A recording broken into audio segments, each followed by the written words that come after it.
தானியேலின் புஸ்தகம் 6ஆம் அதிகாரம் 28. தரியுவின் ராஜ்யபார காலத்திலும் பெர்சியனாகிய கோரேசுடைய ராஜ்யபார காலத்திலும் தானியேலின் காரியம் ஜெயமாய் இருந்தது. தானியேலின் காரியம் ஜெயமாக இருந்தது. எப்படிப்பட்ட சூழ்நிலை என்று சொன்னால், ரெண்டு பேருமே புறஜாதி ராஜாக்கள். இவங்க எங்கே இருக்கிறாங்கன்னா புறஜாதி தேசத்தில் இருக்கிறாங்க. அடிமை வாழ்வை வாழ்ந்து கொண்டிருக்கிறார்கள். அந்த தேசத்தில் தான் இவங்க எப்படிப்பட்டவங்களாக இருக்கிறாங்கன்னா ஜெயம் உள்ளவர்களாக இருக்கிறார்கள். ஆண்டவருக்கு எப்போதுமே பார்த்தீங்கன்னா இது என்னத்தை காமிக்குதுன்னா, நீங்கள் எந்த இடத்துல வெட்கப்படுத்தப்படுகிறீர்களோ அந்த இடத்துல தான் உங்கள் தலையை நிமிர பண்ணுகிற தேவனாக இருக்கிறார். ஈசாக்கு நாட்களில் பஞ்சம் என்று சொல்லி எல்லாரும் தேசத்தை விட்டு வெளியே போயிட்டு இருக்கிறாங்க. வேதம் சொல்லுது, அந்த தேசத்தில் ஈசாக்கு விதை விதைத்தான். அந்த தேசத்தில் 100 மடங்கு. அந்த தேசம் எந்த தேசம்? பஞ்சம், பட்டினி, வறட்சி, எல்லாரும் ஊரை விட்டு காலி பண்ணி போயிட்டு இருக்கிறாங்க. அங்கே ஒரு மனிதன் தேவனுடைய வார்த்தையை கேட்டு அதுக்கு இசைந்து செய்கின்ற ஒரு மனிதன் அந்த தேசத்தில் விதை விதைக்கிறான். அந்த தேசத்தில் கர்த்தர் 100 மடங்கு பலன். இங்கே கூட தானியேல், ஷாத்ராக், மேஷாக், ஆபேத் நோக்கோ என்று சொல்லுகிறவர்கள் அந்நிய தேசத்தில் இருக்கிறார்கள், பாபிலோனில் இருக்கிறார்கள், தேவனற்ற தேசத்தில் இருக்கிறார்கள். அந்த தேசத்தில் பைபிளில் போடப்பட்டிருக்குது தானியேலின் காரியம் ஜெயமாக இருந்தது. ஏன் இதை சொல்கிறேன்னா, நம்ம அநேக நேரத்தில் சில குடும்பங்களில் நீங்கள் வாழ்ந்து கொண்டிருக்கிறீர்கள், ரட்சிக்கப்படாத குடும்பங்களில் வாழ்ந்து கொண்டிருக்கிறீர்கள். இயேசு கிறிஸ்துவை ஏற்றுக்கொள்ளாத கணவனோடும் மனைவியோடும் பிள்ளைகளோடும் பெற்றோரோடும் வாழ்ந்துகிட்டு இருக்கிறோம். சில நேரத்தில் அவங்களால நம்ம என்ன பண்ணுறோம்னா, நமக்கு ஒரு நல்ல குடும்பம் இல்லையே, எல்லாரும் இப்படி இருக்கிறாங்களே, இயேசு கிறிஸ்துவை ஏற்றுக்கொள்ளாமல் இருக்கிறாங்களே, அதனால தான் பிரச்சனை, அதனால தான் கஷ்டம், அதனால தான் இப்படி அப்படி நம்ம நினச்சிட்டு இருக்கிறோம். ஆனால் இங்கே பார்க்குறோம், தானியேலின் காரியம் எந்த இடத்துல ஜெயமாக இருந்துச்சுன்னா, எல்லாமே வெரி பேடு. எல்லாமே மொழி மாறி இருக்குது, சாப்பாடு மாறி இருக்குது, ராஜா மாறி இருக்கிறாரு, உடை மாறி இருக்குது, கல்ச்சர்ஸ் மாறிடுச்சு, எல்லாமே மாறிடுச்சு. அந்த தேசத்தில் தான் தானியேலின் காரியம் ஜெயமாக இருந்தது. ஆகவே தான் நமக்கு சூழ்நிலைகள் ஒரு பெரிய பொருட்டல்ல. நீங்கள் உங்கள் இடம் ஒரு பெரிய பொருட்டல்ல. இங்கே யாருமே இல்லைங்க, எந்த விசுவாசியும் கிடையாதுங்க, ஒரு கிறிஸ்தவங்க கூட கிடையாதுங்க. அங்கேயாவது பாருங்கள், எல்லாம் கிறிஸ்தவங்க இருக்கிறாங்க, ஒன்றுன்னா டக்குன்னு போய் ஜெபம் பண்ணலாம், ஏதாவது ஷேர் பண்ணலாம். இவங்கெல்லாம் பாருங்கள், பாஸ்ட் வீடு பக்கத்தில் இருக்கிறாங்க, நாங்கள்லாம் பாருங்கள் இவ்வளோ தூரமாக இருக்கிறோம். எது ஒன்றுனா பக்கத்தில் போய் பேச முடியும், ஏதாவது ஷேர் பண்ண முடியும், எங்களாலலாம் ஷேர் பண்ண முடியாது நீங்கள் நினச்சிட்டு இருக்கலாம். நான் சொல்கிறேன், நானே இல்லாத இடத்துல நீங்கள் வாழ்ந்தால் கூட அங்கேயும் உங்கள் காரியம் ஜெயமாக தான் இருக்கும் இருக்கிறார். அதான் உங்களை பார்த்து சொல்கிறேன், நீங்கள் எந்த இடத்துல உங்கள் சூழ்நிலைகள் எல்லாமே மோசமாக இருக்கலாம், ஆனால் ஒன்று நிச்சயம், கர்த்தர் உங்களோடு தான் இருக்கிறார். அவர் இருந்தால் ஒரு சேனைக்குள் பாய முடியும், மதிலை தாண்ட முடியும். நீர் என்னோடு இருந்தால் கிடையாது, அவர் என்னோடு தான் இருக்கிறாரு. என்னோடு இருந்தால் தான் தாண்டுவான், அவர் என்னோட இருக்கிறாரியா நான் தாண்டுவேன். தாவீதுக்கு அப்படிப்பட்ட ஒரு வெளிச்சம்தான் தானியேலை ஜெயம் எடுக்க வைத்தது. ஆகவே இந்த புஸ்தகத்தில் 3வது காரியத்தை பார்த்து கொண்டு வருகிறோம். என்னவென்றால், தேவனை குறித்த ஒரு அறிவு. இந்த புஸ்தகத்துக்கென்று ஒரு கீவேர்டு, திறவுகோல் வசனம் என்று ஒன்று இருக்கும் என்றால் 11ஆம் அதிகாரம் 32வது வசனம் தான் கடைசி பகுதி. தங்கள் தேவனை அறிந்திருக்கிற ஜனங்கள் திடன் கொண்டு அதற்கேற்றபடி செய்வார்கள். இது கன்க்ளூஷனாக சொல்லப்படுற ஒரு வார்த்தை.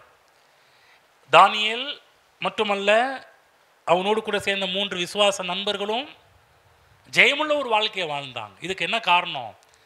கிளைமேக்ஸில் சொல்கிற முடிவில், தங்கள் தேவனை அறிந்திருக்கிற ஜனங்கள், தங்கள் தேவனை அறிந்திருக்கிற ஜனங்கள் அவங்க திடன் கொண்டார்கள், அதற்கேற்றபடி செய்வார்கள், பிரம்மாண்டமான காரியத்தை செய்வார்கள் என்று ஒரு பதிப்பில் போடப்பட்டிருக்குது. உங்களுக்கு ஒன்று சொல்கிறேன், இந்த உலகத்தில் ஏன் வெற்றி இல்லை, ஏன் சுகம் இல்லை, ஏன் செழிப்பு இல்லை, ஏன் நிம்மதி இல்லை என்று சொன்னால் ஒரே ஒரு காரியம்தான் நான் உங்களுக்கு பதில் சொல்ல முடியும். தேவனை குறித்த அறிவு அங்கு குறைவாக இருக்கிறது. எந்த அளவுக்கு தேவனை குறித்த அறிவு மேலோங்குகிறதோ, எந்தெந்த இடத்துலலாம் தேவனை குறித்த அறிவு அதிகமாகுகிறதோ அங்கெல்லாம் மிகப்பெரிய வெற்றிகள், காரியமெல்லாம் ஜெயமாகவே இருக்கும். தானியேலின் காரியம் ஜெயமாகவேன்னா எப்போதுமே சந்தோஷம், மகிழ்ச்சியாகவே இருந்திருக்கிறது. இதனுடைய தொடர்ச்சி தான் ஓசியா புஸ்தகம். இந்த ஓசியா புஸ்தகத்தை இதை குறித்து இன்னும் கொஞ்சம் வெளிச்சத்தை கொடுக்குறார். ஆகவே இப்போ நம்ம தானியேல் தாண்டி தானியேலில் தான் நிற்கிறோம். இப்போ இதனுடைய டெஃபினேஷன் எல்லாமே ஓசியாவில் இருக்குது. நம்ம கொஞ்சம் ஓசியா கொஞ்சம் போயிட்டு வருவோம். 4ஆம் அதிகாரம் 6ஆம் வசனம் பதில் சொல்கிறார். அந்த இடத்துல சொன்னார், தங்கள் தேவனை அறிந்திருக்கிற ஜனங்கள் திடன் கொண்டு அதற்கேற்றபடி செய்வார்கள்னு சொன்னார். ஆனால் என்ன பிரச்சனை, நம்முடைய வாழ்க்கையில் ஏன் பிரச்சனை, என்ன பிரச்சனை என்பதற்கு காரணத்தை இங்கே சொல்கிறாரு. 6ஆம் வசனம் எல்லாரும் சேர்ந்து படிப்போம். என் ஜனங்கள் அறிவில்லாமையினால் சங்காரமாகிறார்கள். நீ அறிவை போதும், அறிவை வெறுத்தாய். போதும், என் ஜனங்கள் அறிவு இல்லாமையினால் சங்காரமாகிறார்கள். கரெக்டாக சொல்லிட்டார். நீ கேட்குற எல்லா கேள்விக்கு பதில், நீ கேட்குற ஒட்டுமொத்த கேள்விக்கு பதிலே என்னன்னா ஓசியா சொல்கிறார். என்ன சொல்ல போனால், நீ கிறிஸ்தவ உலகம் கேட்கின்ற கேள்விக்கு பதில், இந்த அரசியல் உலகம் கேட்கின்ற கேள்விகளுக்கு பதில், நம்ம இந்திய அரசாங்கம் கேட்கின்ற கேள்விகளுக்கு, உலக நாடுகள் கேட்கின்ற கேள்விகளுக்கு பதில் என்ன என்று பார்த்தால் ஏன் ஏன் ஏன் ஏன் இது ஏன் இது ஏன் நடந்துச்சு, இது ஏன் ஆச்சு, இது என்ன எதனால் வந்துச்சு, எல்லாத்துக்கும் பதில் என்று ஒன்று இருக்கும் என்றால் ஓசியா தானியேல் சொல்கிறாங்க. தானியேல் சொல்லிட்டாரு, நீ தேவனை அறிந்திருந்தால் திடன் கொள்வா, அதற்கேற்றபடி செய்வேன். இங்கே என்ன சொல்கிறாருன்னா, ஏன் அழிவு, ஏன் நாசம், அந்த இடத்துல ஏன் வெற்றி, தானியேல் எதனால் ஜெயம் அடைந்தார், எதனால் வெற்றி பெற்றார், எதனால் முன்னேறினார் என்றால் தங்கள் தேவனை அறிந்திருந்ததனால். அதற்கு ஆப்போசிட் நெகட்டிவாக இவர் நம்ம ஓசியா சொல்கிறாரு, எல்லா பிரச்சனைக்கும் என்ன காரணம் என்று சொன்னால் என் ஜனங்கள் அறிவில்லாமையினால் சங்காரம் ஆகிறார்கள். சங்காரம் என்றால் அழிவு, நாசம், மோசம். புரியுதுங்களா? எல்லா விதமான பிற்போக்கான காரியங்கள். இது எல்லாவற்றுக்கும் நல்லா புரிஞ்சுக்கணும். நீங்கள் ஒருவேளை உங்கள் வாழ்க்கை நீங்கள் சில கேள்விகள் கேட்டுருக்கலாம். இது ஏன் சாமி, இது ஏன் ஆண்டவரே நடந்துச்சு, இது எதனால் ஆண்டவரே ஆச்சு என்றாலும் நீங்கள் கேள்வி கேட்டுருக்கலாம். ஓசியா நமக்கு சொல்கிற பதில் என்னன்னா, உன்னுடைய அறிவில்லாமையினால்தான் இதெல்லாம் நடந்தது. நீங்கள் நல்லவங்களாக இருக்கலாம், நீங்கள் பைபிள்லாம் படிக்கலாம், ஜெபம்லாம் பண்ணலாம், சர்ச்சுக்கெல்லாம் வரலாம், எல்லாம் கூட அறிவில்லாமலும் இருக்கலாம். புரியுதுங்களா? ஆகவே நான் என்ன சொல்கிறேன், நம்ம எல்லாம் செய்தும் அறிவு நமக்கு அவசியம் என்பதை பற்றி தான் பேசிக்கொண்டு வருகிறோம். ஆகவே நம்முடைய வாழ்க்கையில் பிரச்சனை பிசாசு இல்லை, நம்முடைய வாழ்க்கையில் பிரச்சனை பாவம் கிடையாது. நம்ம நினச்சிக்கிறோம் எனக்குள்ள இந்த பாவம் இருக்குதுங்க, அதனால தாங்க இப்படி. நான் சொல்கிறேன், அறிவு வந்துச்சுன்னா பாவத்தை சுலபமாக மேற்கொள்ள முடியும். என் வாழ்க்கையில் பிசாசு தாங்க பிரச்சனை, எப்போ பார்த்தாலும் பிசாசு பிசாசு பிசாசு. பாவம், அவன் நினைப்பான் அட பாவிங்களா, அவன் நம்மளை சொல்லுவான். நம்ம அட பாவின்னு அவன் சொல்கிறேன் அட பாவிங்களா. ஏன்னா நீங்கள் எல்லா தப்பும் நீங்கள் பண்ணி கடைசியில் என் மேலே பழியை போடுறீங்களா. அன்றைக்கு நேரத்தில் கிறிஸ்தவ மக்கள் பழி செலுத்துறதுல 1ஆம் நம்பர் ஆளாக இருக்கிறாங்க. யார் அதிகமாக பழி செலுத்துகிறாங்கன்னா, அதிகமாக அக்யூஸ்டாக மாறுற, ஏற்கனவே அவன் அக்யூஸ்டு தான். ஆனால் இன்னும் நம்ம ஆட்கள் பாருங்கள், இவங்க பண்ணுற தப்பெல்லாம் தூக்கி அவங்க மேலே போட்டுருவாங்க. உண்மையாகவே பிசாசு ஒரு பக்கம் அழிவு வேலையை செஞ்சுக்கிட்டு இருந்தாலும் கிறிஸ்தவராகி நமக்கு என்ன பிரச்சனை, பிசாசு பிரச்சனை கிடையாது. நல்லா புரிஞ்சு, பிசாசு ஒரு பெரிய மேட்டரே இல்லை, பாவமும் பெரிய விஷயமே கிடையாது. அறிவு வந்தால் பாவத்தை மேற்கொள்ள முடியும், அறிவு வந்தால் ஜெயம் எடுத்தவர்களாக இந்த பூமியில் வாழ முடியும். ஆகவே ஒரு மனிதனை அழிக்கிற சக்தி என்ன, பிசாசு அல்ல. ஒரு மனிதனை அழிக்கிற சக்தி என்ன, பாவம் அல்ல. ஒரு மனிதனை அழிக்கிற சக்தி அவனுக்குள்ளாக இருக்கின்ற அறியாமையே, தேவனை குறித்த அறியாமை. பாருங்க, அறியாமை ஒரு மனிதனை அழிக்கிறது என்று சொன்னால், அப்போ ஒரு மனிதனை வாழ வைக்கிறது எது? அதுக்கு ஆப்போசிட் தான். அழிவுக்கு காரணம் அறியாமை என்றால், அப்ப நல்வாழ்வுக்கு காரணம் அறிவு, தேவனை குறித்த ஒரு அறிவு, அவருடைய வார்த்தை குறித்த அறிவு, தேவன் எனக்காக ஏற்படுத்தின காரியங்களை குறித்த அறிவு. நல்லா புரிஞ்சுக்கணும். அறியாமை தான் அதுக்கு பிரச்சனைனா, அப்ப அதுக்கு பதில் என்ன, சொல்யூஷன் என்ன? அறிவு, தேவனை குறித்த ஒரு அறிவு. அதை பார்க்குறோம் இல்லைங்களா? நீ அறிவை வெறுத்தாய், ஆகையால் நீ என் ஆசாரியனாயிராதபடி நானும் உன்னை வெறுத்து விடுவேன். உனக்கு ஏன் அப்படி நடக்குது? நீ நல்லவனாக இருக்கணும்னு ஆசைப்படுற ஒழிய அறிவுள்ளவனாக இருக்க வேண்டும் என்று ஆசைப்பட மாட்டேன்ற. அநேக நேரத்தில் நம்ம என்ன பண்ணுறோம், கிறிஸ்துவத்தில் இருக்கின்ற எல்லா பக்தி, கிறிஸ்துவத்தில் இருக்கின்ற சடங்கு, கிறிஸ்துவத்தில் இருக்கிற சம்பிரதாயங்கள் எல்லாவற்றையும் செய்ய முயற்சி எடுக்கிறோம். ஆனால் அறிவு வர மாட்டேனுது, தேவனுக்கு கொடுத்த ஒரு அறிவு வர மாட்டேனுது. அப்போ நல்லா புரிஞ்சுக்கோங்க, நமக்கு வேண்டிய எல்லா ஆசீர்வாதத்தையும் தேவன் எங்கே போய் வச்சிருக்கிறார்னா அவரை அறிகின்ற அறிவுக்குள்ளாக தான் எல்லா ஆசீர்வாதத்தையும் வைத்திருக்கிறார். இந்த உலகத்தில் பெரிய சக்தி பிசாசு இல்லை நினச்சிட்டு பெரிய சக்தி பிசாசு நினச்சிட்டு இருக்கிறீங்களா? கிடையாது. அப்படி நினச்சிட்டு உங்கள் எண்ணங்களை மாற்றிக்கொள்ளுங்க. உங்களை அழிக்கிறதுக்கு இந்த உலகத்தில் எந்த சக்தியும் இல்லை. ஏனென்றால் எல்லா பெரிய சக்தியும் கர்த்தராகிய இயேசு கிறிஸ்து கல்வாரி சிலுவையில் அழித்து விட்டார், ஒன்றுமில்லாமல் ஆக்கி விட்டார். அப்படி கேட்கலாம், அப்போ இன்னைக்கு ஏன் பாஸ்டர் நாங்கள் நல்லா இல்லைன்னா ஒரே காரியம், உங்களுடைய அறியாமை என்ற ஒரு சக்தி ஒன்று இருக்குது. அதுதான் நம்மை அழித்து கொண்டிருக்குது ஒழிய பிசாசு அழிக்க முடியாது. ஏனென்றால் அவனுடைய கிரியைகள் எல்லாவற்றையும் இயேசு கிறிஸ்து கல்வாரி சிலுவையில் ஒன்றுமில்லாமல் ஆக்கிவிட்டார். அப்போ நம்முடைய எதிரி யார்?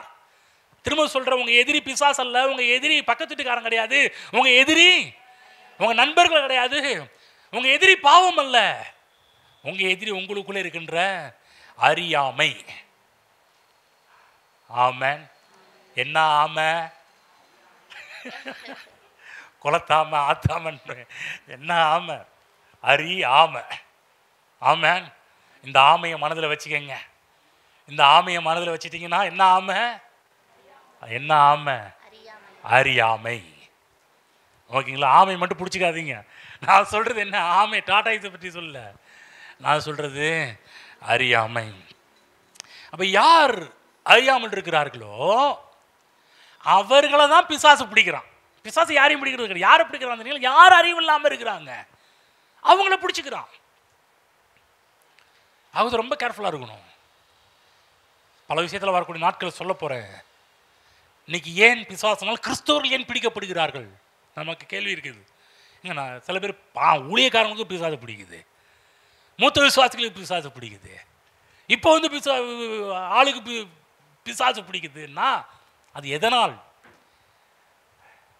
தேவனை குறித்த அறிவு குறைந்து மற்ற காரியங்களை குறித்த நெகட்டிவ் காரியத்தை குறித்த அறிவு நிறைய இருக்குது, தேவ காரியங்களை குறித்த ஒரு அறிவு நமக்கு குறைவாக இருக்கிறபடியால். ஆகவேதான் இன்றைக்கு பிசாசினால் மக்கள் பிடிக்கப்படுவதற்கு முக்கியமான ஒரு காரணம், உங்களுக்குள்ள ஒரு அறியாமையை பிசாசு பயன்படுத்தி கொள்ளுகிறான். ஓசியா புஸ்தகம் போவோம், 2ஆம் அதிகாரம் 8ஆம் வசனம் போங்க. நம்ம இவ்வளவு நாள் ஓசியா 4:6 தான் அடிக்கடி நம்ம பார்ப்போம். இப்போ என்ன பண்ண போறோம்னா ஓசியா 2ஆம் அதிகாரம் 8ஆம் வசனம். இங்கு ஓசியா ஒரு காரியத்தை பற்றி பேசுகிறார். ஆகவே கொஞ்சம் நம்ம அதை படிப்போம். 8ஆம் வசனம் சேர்ந்து படிப்போம். தனக்கு நான் தானியத்தையும் திராட்சரசத்தையும் எண்ணெயும் கொடுத்தவர் என்றும், தனக்கு நான் வெள்ளியையும் பொன்னையும் பெருக பண்ணினவர் என்றும் அவள் அறியாமற் போனாள்.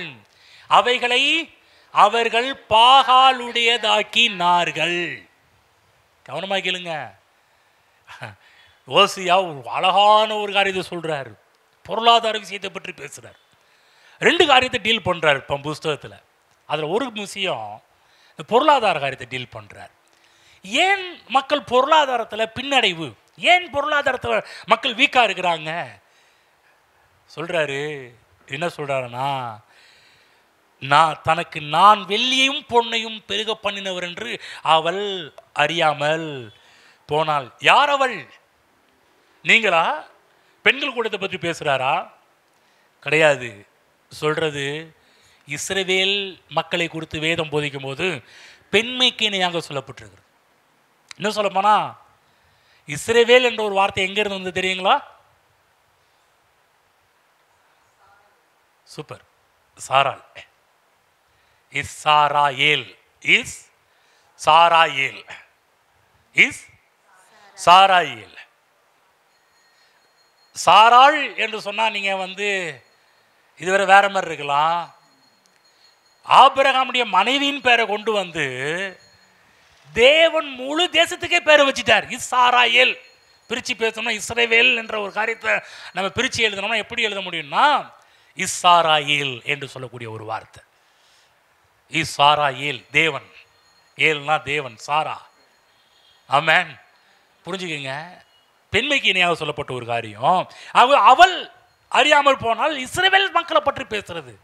அப்போ இஸ்ரேல் மக்கள் மத்தியில் ஆண்கள் இருக்கிறாங்க, பெண்கள் இருக்கிறாங்க. அப்போ ஒட்டுமொத்த கூட்டத்தை பற்றி பேசுகிறது. என்ன பேசுகிறது என்றால், அவள் அறியாமல் போனாள். அது மட்டும் இல்லை, இது அறியாமல் போனால்ன்றா கூட ஒத்துக்கலாம் பாருங்க. நம்ம ஆட்கள் பண்ற அந்த குசும்பு என்ன தெரியுங்களா? அவைகளை அவர்கள், இதுதாங்க குசும்பு. எல்லாம் பிசாசுங்க. கழுத்தில் மட்டும்தான், கழுத்தில் பாரு பிசாசு தொங்குறான், காதில் பிசாசு தொங்குறான், கையில் பிசாசு தொங்குறான், விரல்ல பிசாசு தொங்குறான். பைபிளில் கரெக்டாக ஓதியா சொல்லிட்டாரு.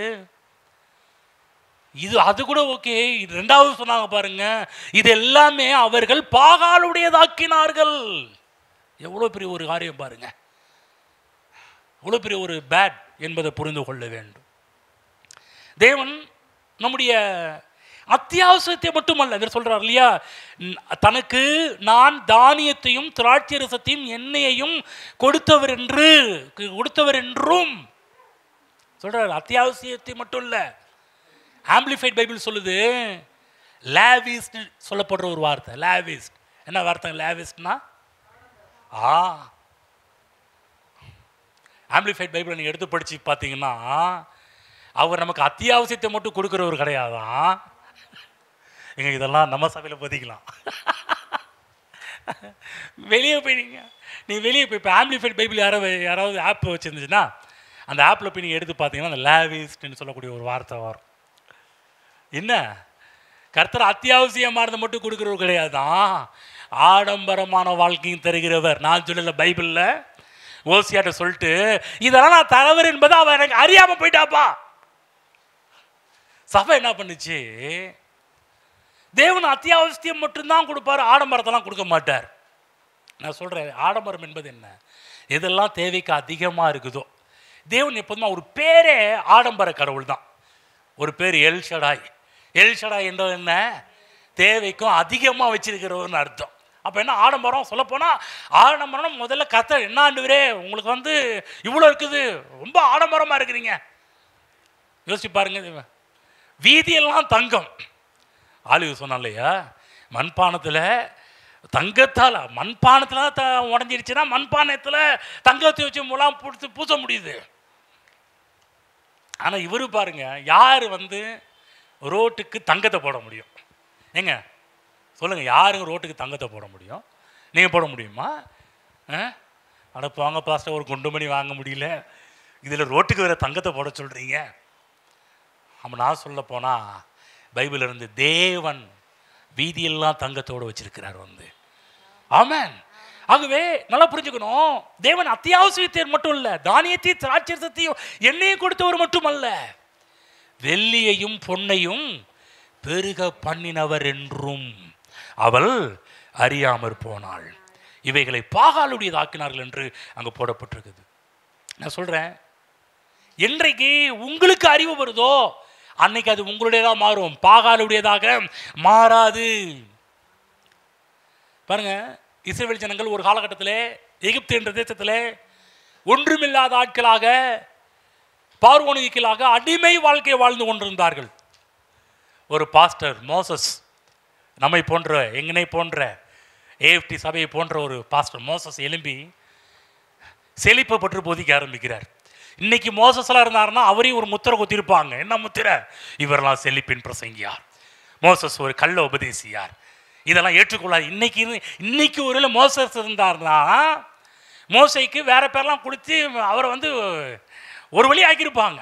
அவர் சொல்றதெல்லாம் நம்பாதீங்க, அவர் சொல்றதெல்லாம் ஏற்றுக்கொள்ளாதீங்க அப்படின்லாம். இவர் முத பிரசங்கம் என்ன பண்றாருன்னா, உங்களுக்கு பாலும் தேனும் மூடுகிற நலமும் விசாலமுமான தேசம். ஃபர்ஸ்ட் பிரசங்கத்தை ஸ்டார்ட் பண்ணும்போது எப்படி ஸ்டார்ட் பண்றாரு? விசுவாசிகே, நீ ஏழையாக இருந்தால் தான் பரலோகத்துக்கு வர முடியும், அதனால் நீ ஏழையாகுன்னு சொல்லலை, தரித்திரத்தை போதிக்கல. மோசஸுடைய ஃபர்ஸ்ட் பிரசங்கமே பாலும் தேனும் நலமும் விசாலம். சொல்லுங்க, பாலும் தேனும். சொல்லுங்க, பாலும் தேனும் நலமும் விசாலமும். ஆமென். இப்படிப்பட்ட பிரசங்கத்தை பண்ணுறாரு பாருங்க. பிரசங்கத்தை பண்ணனா கொஞ்ச நாள் ஆகுது. கொஞ்ச நாள் ஆன உடனே இந்த மக்கள் பிரசங்கத்தின்படியே அந்த முதல் துளி ருசியை அனுபவிக்கிறாங்க. போய் இஸ்ரேல் மக்கள்கிட்ட பொண்ணு உடைமையும் வெள்ளி உடைமையும் கேட்குறாங்க. அவன் பாட்டு எடுத்து கொடுக்குறான். எவ்வளோ எடுத்து கொடுக்குறான் தெரியுமா? கழுத்தில் காதில் எடுத்து கட்டுக்கிறேன். அவன் வீட்டில் இருக்க எல்லாத்தையும் கொடுக்குறான். இவங்க எப்படி கட்டுறாங்கன்னா மூட்டை மூட்டையாக வெள்ளியையும் பொண்ணையும் கட்டுறாங்க. சொல்லுங்க, மூட்டை மூட்டை. சொல்லுங்க, மூட்டை மூட்டையா. ஹலோ, அவங்க வீட்டில் மூட்டை இறக்குனா என்ன தான் தெரியணும் பாஸ்டர்? அதோ பிளாக் மணி வச்சுருக்கிறவங்க வீட்டில் மூட்டை எடுத்தால் நிறைய பணங்கள் எடுக்கலாம், அது எடுக்கலாம், இது எடுக்கலாம். ஒன்று நாங்களாம் பிளாக் லிஸ்ட்டில் சேர்த்துனா என்ன பண்ணுறது? இல்லை, உங்களுக்கு மூட்டையில் வர்றது எல்லாமே ஒயிட்டாக தான் இருக்கும். மூட்டையில் எவ்வளோ பணமாக இருந்தாலும் அத்தனை பணமும் எத்தனை இன்கம் டேக்ஸ் வந்து கேட்டாலும் எல்லாமே ரெக்கார்ட் இருக்குதுங்க. எல்லாமே ஒயிட் மணி தாங்க, எதுவுமே பிளாக் மணி கிடையவே கிடையாது. இவ்வளோ இது எங்கே வாங்கினேன்? எல்லாத்துக்கும் ரெக்கார்டு இருக்கும் உங்கள்கிட்ட. ஹலோ, எல்லாத்துக்கும் ரெக்கார்டோடு அனுப்புகிறார், பிளாக்கில் அனுப்பல. கர்த்தர் என்ன சொல்கிறாரு? நீ போய் கேளு, அவன் கொடுப்பான். கர்த்தர் என்ன பண்ணாருன்னா, அவன் அத்தனை கிட்டத்தட்ட 360 வருஷத்துக்கு மேலே அங்கே வேலை செஞ்சுருக்கிறான். சம்பளத்தை ஒழுங்காக கொடுக்கல. அத்தனை சம்பளம், பிஎஃப், அது இது லொட்டு லோஸ்க்கு எல்லா பணத்தையும் சேர்த்து ஒட்டு மொத்தமாக ஒரே நாளில் ஜாக்பாட் அடித்த மாதிரி தான் ஒரே நாளில் மூட்டை. அவங்க சம்பாதிச்ச பணம், அவங்க தாத்தா பாட்டி, அவங்க அப்பா எல்லாம் சம்பாதிச்ச பணத்தெல்லாம் இப்போ யார் வாங்கினா பையன் வாங்குறாங்க, பிள்ளைங்க வாங்குறாங்க. பிள்ளைங்க வாங்கி அதை மூட்டை மூட்டையை கட்டி தூக்கிட்டு போகிறாங்க. வந்து கவனிங்க. அதுதான் ஒன்றுமில்லாத ஆட்கள். பாஸ்டர் மோசஸ் வந்து தேவனை பற்றிய வெளிப்பாடு கொடுக்குறாரு, வெளிச்சத்தை கொடுக்குறாரு. அதனால தான் போய் கேட்டு வாங்கினாங்க. வெள்ளியுடையும் பொண்ணுடையும் கேட்டு வாங்கினார்கள். தேவன் தயவு பண்ணினதுனால், பைபிளில் போடப்பட்டிருக்குது, தேவன் தயவு பண்ணினதுனால் எகிப்தியருடைய கண்களில் இஸ்ரவேல் ஜனங்களுக்கு கிருபை கிடைத்தது என்று பைபிளில் போடப்பட்டிருக்குது. அப்படியே எடுத்து கொடுக்குறாங்க. தயவு, ஒயிட் மணி. தயவு எங்கே வருதோ அங்கெல்லாம் ஒயிட் ஆயிரும். தயவு இல்லாததுல பிளாக்காக இருக்கும். எங்கெல்லாம் காட் ஃபேவர் வருதோ அங்கெல்லாம் ஒயிட் ஆயிரும். தேவனுடைய ஃபேவர் ஒயிட் ஆக்கிடுச்சுன்னா அவ்வளோ நகையையும் அவ்வளோ பொண்ணையும் வெள்ளியையும் ஒயிட்டு வெள்ளை மணியாக ஆக்கிடுச்சு. ஆமென். அதுதான் தேவ பிள்ளைகள் நான் போன வாரம் சொன்னேன், அறிவினால் வீட்டில் சகல விதமான அருமையும் இனிமையுமான பொருட்கள் நிரம்பி இருக்கும். அறிவு வந்தாலே போதும், வீட்டில் சகலமும் அருமையும் இனிமையுமான பொருள்கள். ஆகவே இந்த பொருளாதார ஆசீர்வாதத்தை குறித்து ஒரு அறிவு நமக்கு வேண்டும். இதெல்லாம் கர்த்தர் தான் கொடுக்கிறார். ஒரு இடத்துல சொல்ற, வெள்ளியும் என்னுடையது, பொண்ணும் பைபிள் இப்படிலாம் ஆண்டவர் சொல்லும்போது நம்ம பிரசங்கியாக்கலாம் இது பிசாசுடையது, பிசாசுடையது, பிசாசுன்னு சொல்லிட்டு இருக்கிறான். இவங்கெல்லாம் சொல்லுவாங்கன்னு தெரிஞ்சு ஓசி அன்னைக்கே சொல்லிட்டார். பிற்காலத்தில் இந்த மாதிரி பெந்தகோஸ்து சபைன்னு எழும்பும்பா, பாரம்பரியமான ஆட்கள்லாம் எழும்பி இதெல்லாம் பிசாசுடையது ஆக்கிடுவான், கொஞ்சம் கேர்ஃபுல்லாக இரு அப்படின்லாம் முன்னாடியே சொல்லி வச்சுட்டார். அப்போ இன்னைக்கு யாராவது ஏதாவது பிசாசுன்னு சொன்னால் உடனே எங்கே போயிருந்துங்க? எங்க ஓசியா 2:8 படிச்சிங்களா? எங்க அந்த குரூப்பா நீங்க? எங்க அந்த நாட்களில் அந்த குரூப் இருந்துச்சுங்க. அந்த குரூப் இன்னைக்கு எழும்பியா சொல்லுது இதெல்லாம் பிசாசுடையதுன்னு சொல்லிட்டு இருக்குதுன்னு. ஹலோ, பக்கத்துக்கு என்ன புரிஞ்சிச்சான்னு? அப்போ என்ன அறிவு? ஜென்ரலாக லாஜிக்காக யோசிச்சாலே இந்த வெள்ளியும் பொண்ணையும் உருவாக்கினது யார்? சிம்பிளாக, அதாவது எப்படி வாய் கூசாமல் இதெல்லாம் பிசாசுடைய சொல்கிறாங்கன்னு எனக்கு புரிய மாட்டேன். நான் உங்களுக்கு புரியுது, உங்களுக்கு கேட்குற கேள்விக்கு உங்களுக்கு புரியுதா? எப்படி வாய் கூசாமல் இதெல்லாம் பிசாசு ஒரு காரியத்தை கிரியேட் பண்ணுங்க. அவன் நாட் கிரியேட்டர், அவன் சிருஷ்டிகர் கிடையாது, அவன் உருவாக்குறவன் கிடையாது. அவன் வந்து தேவனால் உருவாக்கப்பட்டவன், அவன் ஒரு சிருஷ்டி. அவன் போய் எப்படி தங்கத்தை வெளியில உண்டாக்க முடியும்? ஆனால் தேவன் உண்டாக்கின ஏதேன் தோட்டத்தில் பொன் விளைந்தது. பொன் விளைந்த பூமியில தான் கர்த்தர் ஆதாமியாவை உருவாக்கி அங்கே வச்சார். நீங்கள் சொல்கிறீங்களா? நீங்கள் பொண்ணுக்கு மேலே தான் உட்காந்துருக்கிறீங்க, தங்கத்துக்கு மேலே தான் உட்காந்துருக்கிறீங்க. ஒரு நாள் சீக்கிரம் உங்கள் கைக்கு எல்லாம் வர ஆரம்பிக்கும். இந்த அறிவு வந்துச்சுன்னா இதெல்லாம் கர்த்தருடையது, கர்த்தருடையதுன்னு அறிவு வந்தாலும் அடுத்த ஒரு அவருடையதெல்லாம் என்னுடையது, அவருடையதெல்லாம் என்னுடையது. அடுத்தது இன்னொரு காரியம் போவோம். 11ஆம் அதிகாரம் 3ஆம் வசனம். ஓசியா 11:3 வசனம். நான் இப்ராஹிமை கைப்பிடித்து நடக்க பழக்கினேன், ஆனாலும் நான் தங்களை குணமாக்குகிறவர் என்று அறியாமற் போனார்கள். முதல்ல அங்க என்ன அறியாம போனாங்க? பொருளாதாரத்தினால கர்த்தரை ஆசீர்வதிப்பார் என்பதை அறியாமல் போயிட்டாங்க. அதெல்லாம் தூக்கி யாருக்கு கொடுத்துட்டாங்க? பாகாலுடையதாக்கினாங்க. இந்த இடத்துல ஓசியா என்ன சொல்றாருன்னா, நான் தங்களை குணமாக்குகிறவர் என்று அறியாமற் போனார்கள். கவனிங்க, ஓசியா 2:8 படி கர்த்தர் செழிக்க பண்ணுகிறவர் மட்டுமல்ல, வெல்த்தை கொடுக்கிறவர் மட்டுமல்ல, ஓசியா 11:3 படி கர்த்தர் ஹெல்த்தையும் கொடுக்கிறவர். இது ரெண்டை குறித்த அறிவு நமக்கு வரணும். வெல்த்தும் அவருடையது, ஹெல்த்தும் அவருடையது. இதை நம்ம அறிந்து கொள்ள வேண்டும். என்னை குணமாக்குகிறவர் என்றும் அறியாமற் போனாள். என்ன புரிஞ்சுங்க? நம்ம இந்த உலகத்தில் வாழ்ந்தாலும் நம்ம எங்க இருக்கிறோம்? உன்னதமானவருடைய மறைவின் கீழாக வாழ்ந்து கொண்டிருக்கிறோம்.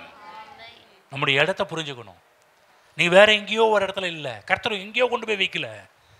ஆகுதான் புதிய ஏற்பாட்டு காலத்தில் அப்போஸ்தலனாகிய பவுல் சொல்றாரு, நாம் கிறிஸ்து இயேசுவுக்குள் இருக்கிறோம். பழைய ஏற்பாட்டு காலத்தில் இந்த வெளிப்பாடு பெற்ற சங்கீதக்காரன் 91 எழுதி வைக்கிறார், உன்னதமானவன் மறைவின் கீழ் இருக்கிறவன் சர்வ வல்லவருடைய நிழலில் தங்குவான். அவனை குறித்து தான் வேதம் சொல்லப்பட்டிருக்குது. என்ன சொல்லப்பட்டிருக்குன்னா, வாதை அவன் கூடாரத்தை அணுகாது, பொல்லாப்பு நேரிடாது. நீங்க எங்க இருக்கிறீங்க? இங்க உட்கார்ந்துருக்கிறீங்க, ஆனா எங்க இருக்கிறீங்க? உங்க நிலை என்ன?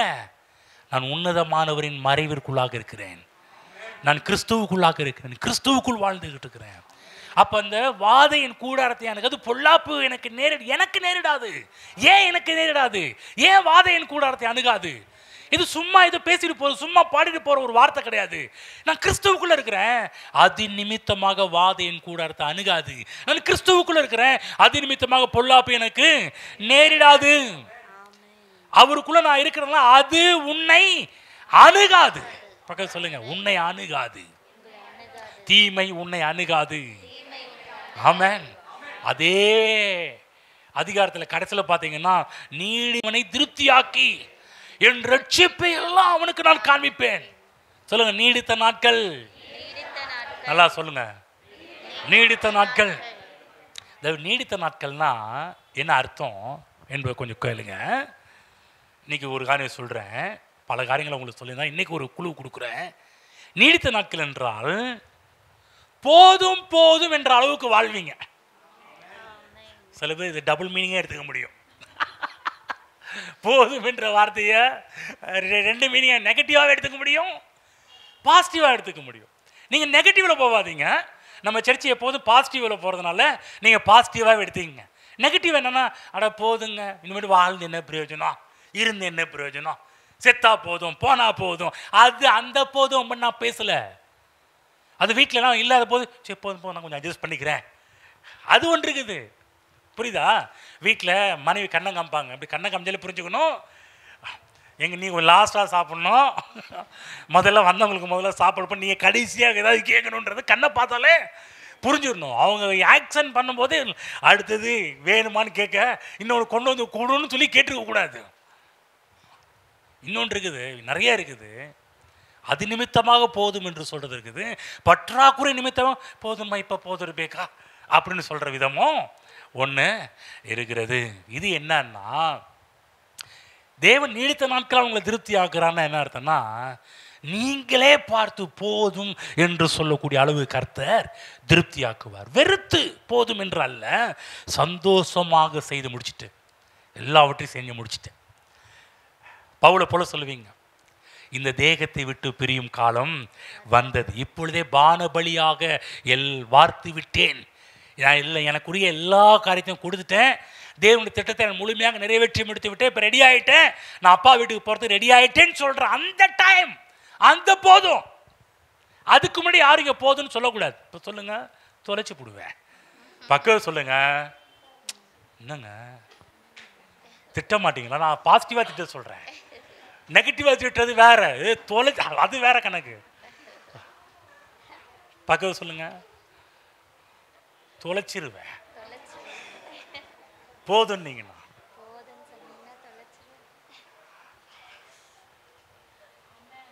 ஏதாவது பேசுவீங்க, ஏன் தொலைச்சிரு. நீ சில நேரத்தில் ஃபோன் பண்ணியெல்லாம் அவங்கள்ட்ட பேசுவாங்க, என்னதான் வாழ்க்கை அப்படியே போகுதுங்க. இனிமேல் இருந்து என்ன பிரயோஜனமோ பேசாம அதுக்கு தான் சொன்னேன். இந்த மாதிரிலாம் பேசிட்டு கூடாது. போதும். அதாவது நீடித்த நாட்கள் திருப்தி ஆகுவேன்னா உண்மையாகவே சந்தோஷமா எல்லாவற்றையும் செஞ்சு முடிச்ச பிற்பாடு போகலாம் என்னோட நிலவரது பாருங்க.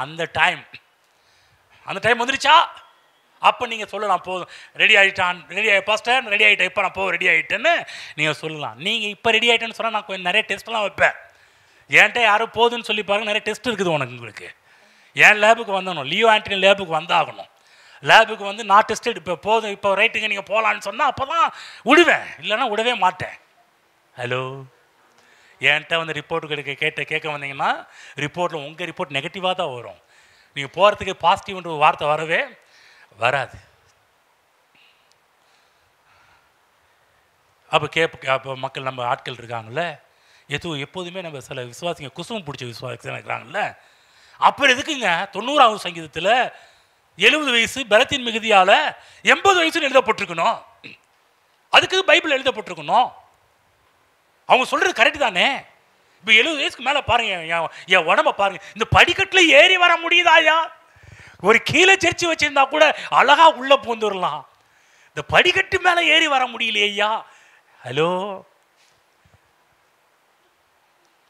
அதனால தான் அதுக்கு படிக்கட்டில் ஏற பயந்துட்டு போலான்னு முடிவு பண்றீங்களா?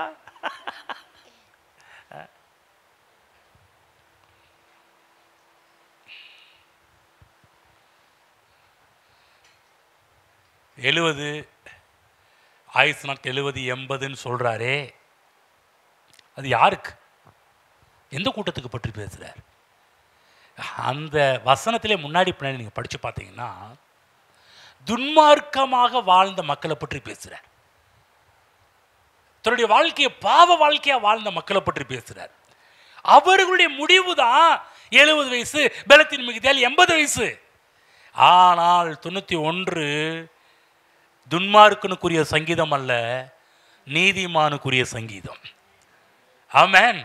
நீதிமான் எங்க இருக்கிறான்? கிறிஸ்துவுக்குள்ளாக இருக்கிறான். உன்னதமான மறைவுக்குள்ளாக இருக்கிறான். கிறிஸ்துவுக்குள் ஒரு மனிதன் இருக்கும்போது அவன் லைஃப் நீடித்த நாட்களால் நான் உன்னை திருப்தியாக்குவேன். யாருக்கு? தேவனை நம்புற ஒரு கூட்டம் இருக்கு பாருங்க, தேவனை குறித்து ஒரு அறிவினால் நிரம்புற ஒரு கூட்டம் இருக்கு பாருங்க, அந்த கூட்டத்துக்கு பேசுறாரு.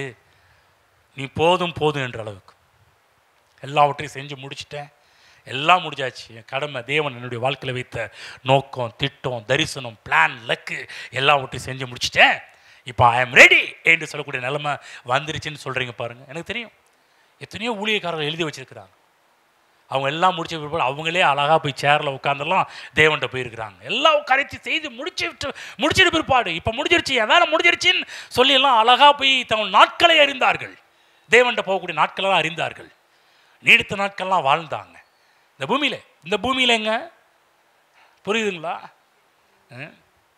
ஆகவே தேவனை நம்புகிற கூட்டம், அவருக்கு கொடுக்கப்பட்ட வாக்கு தத்துவம், நீடித்த நாட்களால் நான் உன்னை திருப்தியாகுவேன். பாரு, இன்னொரு காரியம் சொல்கிறேன். இந்த 90ஆவது சங்கீதத்தை எழுதின மோசை தான் மோசையின் விண்ணப்பம்னு வரும், மோசையின் ஜெபம் விண்ணப்பம்னு வரும். யாராவது பிரசங்கம் பண்ணினாங்கன்னா பிரசங்கம் பண்ணுற ஆளை கொஞ்சம் முதல்ல பார்க்கணும். எனக்கு சின்ன வயசில் ஒருத்தர் கற்றுக் கொடுத்தார், ஒருத்தருடைய பிரசங்கம் கரெக்டாக சரியான்றதை அவங்க லைஃப்பை பார்த்து தெரிஞ்சுக்கலாம்ப்பா அப்படின்னுவார். ஒருத்தருடைய பிரசங்கம் சரியாக தப்பான்றதை அவங்க வாழ்க்கை முடிவு பண்ணணுவார். இப்போ இல்லைன்னா கூட கொஞ்ச நாள் கழித்து வாழ்க்கை முடிவு பண்ணணுவார். இப்போ இந்த சங்கீதத்தை எழுதின மோசஸ் 70 வயசில் மரிச்சாரா 80 வயசில் மரிச்சாரா? நல்லா தான் சொல்லுங்கள், நீங்கள் கரெக்டாக தான் சொல்கிறீங்க, அது ஏன் முழுங்குறீங்க? ஒருவேளை டவுட்டாக இருக்கும், டவுட் நம்ம சொல்கிறது சரியாக இன்னும் 2-3 பேர் எக்ஸ்ட்ரா 120 சொன்னால் நமக்கு சத்தத்தை உயர்த்தலான்றீங்களா? தைரியமாக சொல்லுங்கள் 120. அப்போ நீ இப்போ நானாக இருந்தானே கேட்பேன், யோ மோச உனக்கு எங்களுக்கு மட்டும் 70-80 கொடுத்து நீ மட்டும் 120 எடுத்துக்கலாம்யா. இப்போ நல்ல பிரசங்கியாராக இருந்தால் என்ன பண்ணுவார்? தன்னை விட மற்றவர்கள் நன்றாக இருக்க வேண்டும் என்பது தான் நல்ல பிரசங்கர், நல்ல ஆசிரியருடைய எண்ணமே. என்னை விட நல்லா இருக்கணும், என்னை விட சூப்பராக இருக்கணும். என்னுடைய ஆசை என்னன்னா, இந்த சேலம் பட்டணத்தில் என்னை விட நீங்கள் நல்லா இருக்கணும் தான் நான் ஆசைப்படுறேன். என்னை விட நல்ல வீட்டில் இருக்கும், நல்ல காரில் போய் நல்ல வசதி, என்னை விட நீங்கள் சூப்பராக. I am so glad. முதல்ல சந்தோஷமாகிறேன் நான். அப்பா நம்மளுடைய பிள்ளை கர்த்தருடைய வார்த்தையை கேட்டு விசுவாசத்தினால நீ நிற்கிறான் போது எனக்கு ரொம்ப சந்தோஷமாக இருக்கும். நல்ல ஒரு ஆசிரியர், நல்ல ஒரு டீச்சர், நல்ல ஒரு பிரசங்கியாருடைய மனநிலை எப்படின்னா தன்னை விட. அப்போ இந்த இடத்துல இவர் வந்து குருட்டு ஆளா, தப்பான பிரசங்கியாரா? கிடையாதுங்க. மோசஸ் நல்ல பிரசங்கியார். அவர் வந்து ஒரு நாள் இப்படி தப்பா சொல்ல மாட்டார். ஆகவே தான் கரெக்டாக எழுதுறாரு, நீடித்த நாட்களால் நம்மை திருப்தியாக்குகிற தேவன். ஆமென். பாருங்க, நீடித்த நாட்கள் தரித்திரம் நிறைந்த உலகத்தில், வியாதி நிறைந்த உலகத்தில் இந்த பூமியில் கர்த்தர் சொல்றாரு, நீ நீடித்த நாட்களாக வாழ்வதற்கு தடையாக இருக்கின்ற வாதை, பொல்லாப்பு உன் கூடாரத்தை அணுகாது, பொல்லாப்பு உனக்கு நேரிடாது. ஆமென். புரியுதுங்களா? வேடனுடைய கண்ணிக்கும் பாலாக்கும் சொல்றாரு. இங்க பாரு மகனே, நீ கர்த்தருக்குள் நீ உன்னதமான மறைவின் கீழ இருக்கிற, நீடித்த நாட்கள் நீ வாழ வேண்டும் என்பது தேவ திட்டம். அதுக்கு இடையில வாதையோ பொல்லாப்போ, வேடனுடைய கண்ணியோ பாலாக்கும் கொள்ளை நோயோ வந்து கூட உன் வாழ்நாள திருட கர்த்தர் விட மாட்டார். அது உன்னை அணுகாது. ஆமென். பாலாக்கும் கொள்ளை நோய்க்கும் உன்னை தப்பு வைப்பார். சொல்லுங்க, தப்பு வைப்பார். ஆமென். அதுதான் தேவ பிள்ளைகளே, பைபிளில் போகிற இடத்துல போடப்பட்டிருக்குது. யாத்திரை புஸ்தகம் எடுத்துக்கொள்ள 23ஆம் அதிகாரம், யாத்திரை 23 கொஞ்சம் எக்ஸ்ட்ரீமாக. அங்கே என்ன சொல்கிறாருன்னா 23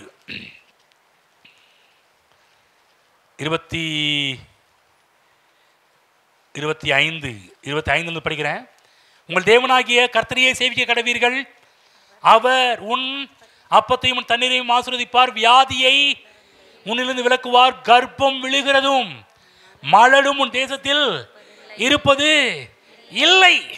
சொல்றார், மலடு இருப்பது இல்லை, கர்ப்பம் அபாஷன் இருப்பது இல்லை. இல்லைங்க, கருத்தங்கிறதாமே அபாஷனாவே போகுது.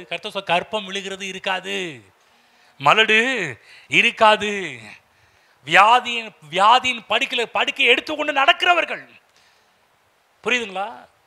இன்னும் வேற போகிற நேரத்தில் இன்னும் நிறைய சொல்கிறேன். அதுக்கு முன்னாடி இன்னொரு காரியத்தை போயிட்டு வருவோம். ஓசியா போவோம், 8ஆம் அதிகாரம் போவாங்க. முதலுக்கு ஓசியா என்ன சொன்னார்? தேவன் செழிப்பாக்குகிறார் என்பதை அறியாமல் போயிட்டான்றாரு. ரெண்டாவது ஓசியா என்ன சொல்றாரு? நான் தான் அவங்கள குணமாக்குகிறோன் என்பதை அறியாமல் போயிட்டான்றாரு. மூன்றாவது இன்னொரு காரியம் சொல்றார். 8ஆம் அதிகாரத்துக்கு திருப்பிங்க, 12ஆம் வசனம். என் வேதத்தின் மகத்துவங்களை அவர்களுக்கு எழுதி கொடுத்தேன், அவர்கள் அவைகளை அந்நிய காரியமாக எண்ணினார்கள்.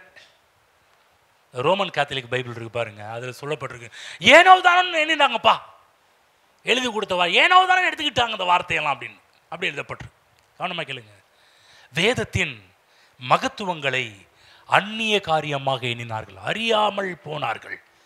வேதத்தின் காரியங்களை யாருக்கோ எழுதப்பட்டு நினைச்சிட்டாங்க. இன்னைக்கும் நிறைய விசுவாசிங்க இப்படிதான். இதெல்லாம் நமக்கு இல்லைங்க, இதில் சொல்லப்படுற விஷயத்தை கேட்டால் நம்புற மாதிரியா இருக்கு, நமக்கு நடக்கிற மாதிரியா இருக்குது. ஏங்க இதெல்லாம் கதை சொல்லுவாங்க, அதெல்லாம் இந்த பைபிள் இருக்கிற வசனம்லாம் ஒருவேளை கனவுல நடக்குங்க.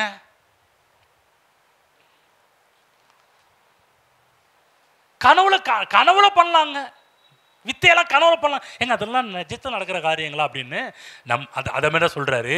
அதெல்லாம் அறியாமல் போனாலும் அந்நிய காரியமாக நினைத்தாள். பாருங்க, வேதத்தை நம்பாததுனால தான் மக்கள் கேட்கறதுக்கு, நம்ம சுகமாக முடியுமா, இந்த வியாதி சுகமாக முடியுமா, இதில் வெற்றி பெற முடியுமா, ஏன் மக்கள் கேள்வி கேட்குறாங்க? எதனால மக்கள் நமக்குள்ள டவுட் வருது, சந்தேகம் வருது, அவிசுவாசம் வருது, அதைரியம் வருது, பயம் வருது? இவங்களாம் செழிக்க முடியுமா? எப்படிங்க இதெல்லாம்? ஏங்க இதெல்லாம் நம்ப சில பேர் இப்படியே சொல்லுவாங்க. அதாவது மற்ற ஆட்கள் சொன்னால் கூட பரவாயில்லைங்க, நம்ம விசுவாசிங்க, நம்ம கர்த்தருடைய பிள்ளைங்க சொல்கிற இது நம்புறங்க. ஏங்க நிச்சயம் சொல்கிறேன், இதுக்கு ட்ரீட்மெண்ட்டே கிடையாதுங்க, இதுக்கு சுகமாகவே முடியாதுங்க, வெற்றி பெறவே முடியாதுங்க, சான்ஸே இல்லைங்க. எப்படிங்க 10th வந்து ஃபஸ்ட் எடுக்க முடியும்? சொல்ல முடியும். நம்ம வீட்டில் இருக்க 10th ஃபஸ்ட் வந்துருவானா, 12th ஃபஸ்ட் வந்து பார்க்கலாம். நம்புகிற காரியம், நடக்கிற காரியமா? நம்ம சொல்லுவோம், நம்புகிற காரியம், நடக்கிற காரியமா? செழிக்க முடியுமா, முன்னேற முடியுமா? நான் சொல்கிறேன், இதை தேவன் யாருக்காக எழுதி கொடுத்தார் என்றால் நமக்காக எழுதி கொடுத்தார், எனக்காக எழுதி கொடுத்தார், உங்களுக்காக எழுதி கொடுத்தார். யாருக்கோ என்று இந்த வசனங்கள் எல்லாம் எடுத்துக்கொள்ளாதீர்கள். இது யாருக்கோ அல்ல, இந்த வார்த்தைகள் எனக்காக. சொல்லுங்க, பைபிளை கையில தூக்கி சொல்லுங்க. இந்த வார்த்தைகள் எல்லாம் தேவன் எனக்காக எழுதி வைத்திருக்கிறார். என் நல்வாழ்வுக்காக எழுதி வைத்திருக்கிறார். என் செழிப்புக்காக எழுதி வைத்திருக்கிறார். என் வெற்றிக்காக எழுதி வைத்திருக்கிறார். என் முன்னேற்றத்திற்காக எழுதி வைத்திருக்கிறார். ஆமென். யாருக்கோ கிடையாது. அவங்க ஒருவேளை நல்லா இருப்பாங்க, ஏன்னா அவங்க போகிற வழி அப்படிப்பட்டதாக இருக்குது. ஒருவேளை அவங்க அச்சீவ் பண்ணிடுவாங்க. நம்மளாம் எங்கே இப்போ தானங்க ஸ்டார்ட் பண்ணியிருக்கிறோம், நம்ம அச்சீவ் பண்ண முடியுமா? யாருக்கு தெரியும்? கீழே இருக்கிற தேவன் திருப்பி விட்டார், நீங்கள் தான் மேலே இருப்பீங்க நினைக்கிறது. சில பேர் இப்படியெல்லாம் விசுவாசிக்கிறது கிடையாது. ஆகவே தான் உங்களுக்கு படித்து காமிச்சல்லையா யாத்திராகமம் புத்தகம் 23ஆம் அதிகாரம். யாருக்கோ கிடையாது, இது என்னுடையது. 23ஆம் அதிகாரம் யாத்திராகமம் 23 25 திரும்ப படிக்கிற அந்த வசனத்தை படித்து காமிக்கிறேன். உங்கள் தேவனாகிய கர்த்தரை சேவிக்க கடவீர்கள். அவர் உன் அப்பத்தையும் உன் தண்ணீரையும் ஆசீர்வதிப்பார். வியாதியை உன்னிலிருந்து விலக்குவார். கற்பம் விழுகிறதும் மலடும் உன் தேசத்தில் இருப்பதில்லை. சொல்றாரு, தேசத்து உள்ளேயே விடமாட்டேன்ற. எப்படி உன் லைஃப்ல விடுவேன்? எல்லா பார்டர்லயே நிப்பாட்டிடுவேன் அப்படின்றார். தேவனுடைய அனுமதி இல்லாம எதுவும் உள்ள இந்தியா உள்ள நுழைமுது அங்கே நிப்பாட்டுவேன். தேசத்திலேயே சொல்ல, உன் தேசத்திலேயே இருப்பதில்லை. சொல்லுங்க, என் தேசத்தில் இருப்பதில்லை. நல்லா மனதில் கொண்டு போய் வைக்கணும். தேசத்திலே இருக்கக்கூடாதுன்னு தேவன் விரும்புகிறாருன்னா அப்புறம் எப்படியும் கர்த்தர் தான். நம்ம மக்கள் படம் குருட்டு நம்பிக்கை. கர்த்தர் தாங்க இந்த அபாஷனை, குழந்தையே பிறக்க விட மாட்டேன்றாங்க. எப்போ பார்த்தாலும் அபாஷனே ஆகிட்டு இருக்குதுங்க. இவ்வளோ கடவுள் தான். எங்க தேவ எண்ணங்களை பாருங்க, தேவன் நோக்கம், தேவ திட்டத்தை பாருங்க. தேவன் சொல்ற ஒரு காரியம், ஏன்பா தேசத்துல நான் விடுறது இல்லையே, உன் லைஃப்ல விட்டுருவானா? அங்கேயே ஸ்டாப் பண்ணி அங்கேயே நிப்பாட்டி வச்சிருக்கேன்னு உன் லைஃப்ல உள்ள விட்டுருவானா? அப்பத்தையும் தண்ணீரையும் ஆசீர்வதிக்கிறவர், வியாதியை உன்னிலிருந்து விளக்குகிறவர்.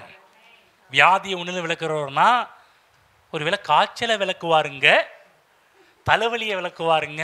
கேன்சரெல்லாம் விளக்க முடியுங்களா? அதெல்லாம் பெரிய வியாதி இல்லையா? தேவனுடைய பார்வையில் வியாதினா ஒன்று தான்.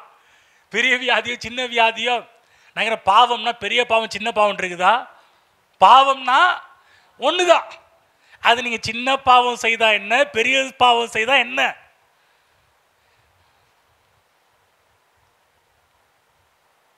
அண்டர்ஸ்டாண்ட்? புரிஞ்சுதுங்களா? வியாதி அப்படிதான். அவரால் தலைவலியை சுகமாக்க முடியுங்க, கேன்சர்லாம் முடியாதுங்க, சான்ஸ் இல்லைங்க. இல்லை, வியாதியை உன்னிலிருந்து விலக்குவார். இந்த டைம், இந்த செகண்ட் உங்களுக்குள்ள இருக்கிற வியாதி வெளியே போகுது இயேசுவின் நாமத்தினாலே. இந்த செகண்ட் வியாதியை உன்னிலிருந்து விலக்குவார். எந்த வியாதியாக இருந்தாலும் பரவாயில்ல. இப்போ நீங்கள் எந்த வியாதி வந்து எனக்கு தெரியாது, ஆனால் உங்களுக்கு தெரியும், கர்த்தருக்கு தெரியும். ஆனால் உங்களுக்குள்ள ஒரு அறிவு என்ன தெரியுங்களா? வியாதியை எண்ணிலிருந்து விலக்குவார். இங்கேருந்து வெளியே போகும்போது ரிலாக்ஸாக போவீங்க, ஃப்ரீயாக போவீங்க. இந்த அறிவு வரணும். இல்லையே கொஞ்சம் இருக்குல்ல, முழுமையாக போச்சுன்னு விசுவாசிக்க வேண்டும். இன்னொரு வசனம் சொல்லப்பட்டிருக்கு பாருங்க, இன்னும் கொஞ்சம் எக்ஸ்ட்ரீமா. ஏசாயா 33 போவாங்க பார்க்கலாம். ஏசாயா 33:24 படித்து பார்த்தா அங்கே என்ன சொல்கிறாருன்னா இன்னும் கொஞ்சம் அதிகமாக சொல்கிறார். சூப்பராக இருக்குது இந்த வசனம். 33:24 வசனம் சேர்ந்து படிப்போம். வியாதிப்பட்டிருக்கிறேன் என்று நகரவாசிகள் சொல்வதில்லை, அதில் வாசமாயிருக்கிற ஜனத்தின் அக்கிரமம் மன்னிக்கப்பட்டு இருக்கும். என்ன சொல்றாங்கன்னா, நகரவாசிகள் என்ன வியாதிப்பட்டிருக்கிற, எனக்கு வியாதியா இருக்குதுன்னு யாருமே சொல்வதில்லையா, சொல்ல மாட்டாங்களா? என்ன காய்ச்சல் அடிக்குது, தலை வலிக்குது, அங்க வலிக்குது, இங்க வலிக்குது, மூட்டு வலி, முழங்கால் வலி, கை வலி, கால் வலி, நகம் வலி, வேற என்ன வலி இருக்குது? அந்த மாதிரி நீங்க சொல்ல மாட்டீங்கன்னு சொல்றார். ஆமென். வியாதிப்பட்டிருக்கிற நகரவாசிகள் சொல்வதில்லை, இயேசு நாமத்தில் அதை உங்களுடையதாக்குங்கள்.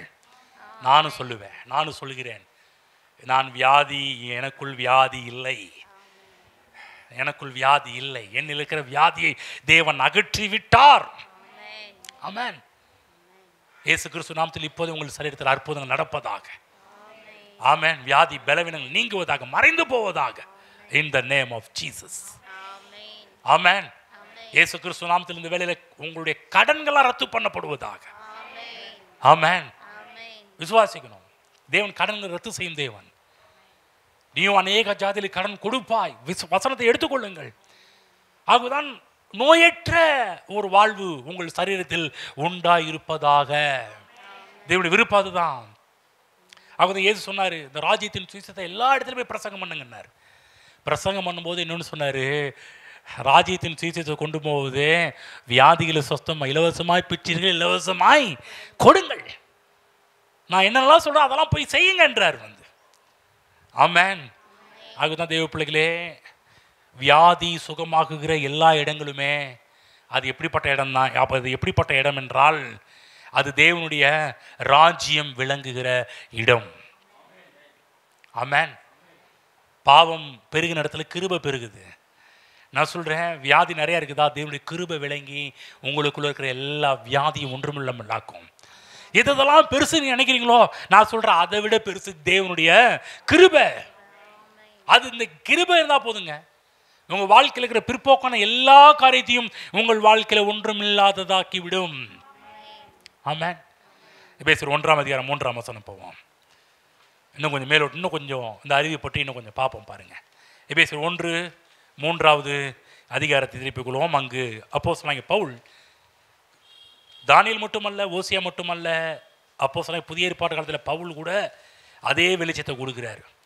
என்ன 1:3 நம்முடைய கர்த்தராகிய இயேசு கிறிஸ்துவின் பிதாவாகிய தேவனுக்கு ஸ்தோத்திரம். அவர் கிறிஸ்துவுக்குள் உன்னதங்களிலே ஆவிக்குரிய சகல ஆசீர்வாதத்தினாலும் நம்மை ஆசீர்வதித்திருக்கிறார். சொல்லுங்க, ஆசீர்வதித்திருக்கிறார். நல்ல அறிவு வேணும். என்ன அறிவு? இனிமேல் தான் கர்த்தர் என்னை ஆசீர்வதிக்க போகிறார் என்றல்ல, என்னை கர்த்தர் ஆசீர்வதித்திருக்கிறார். ஆமென்.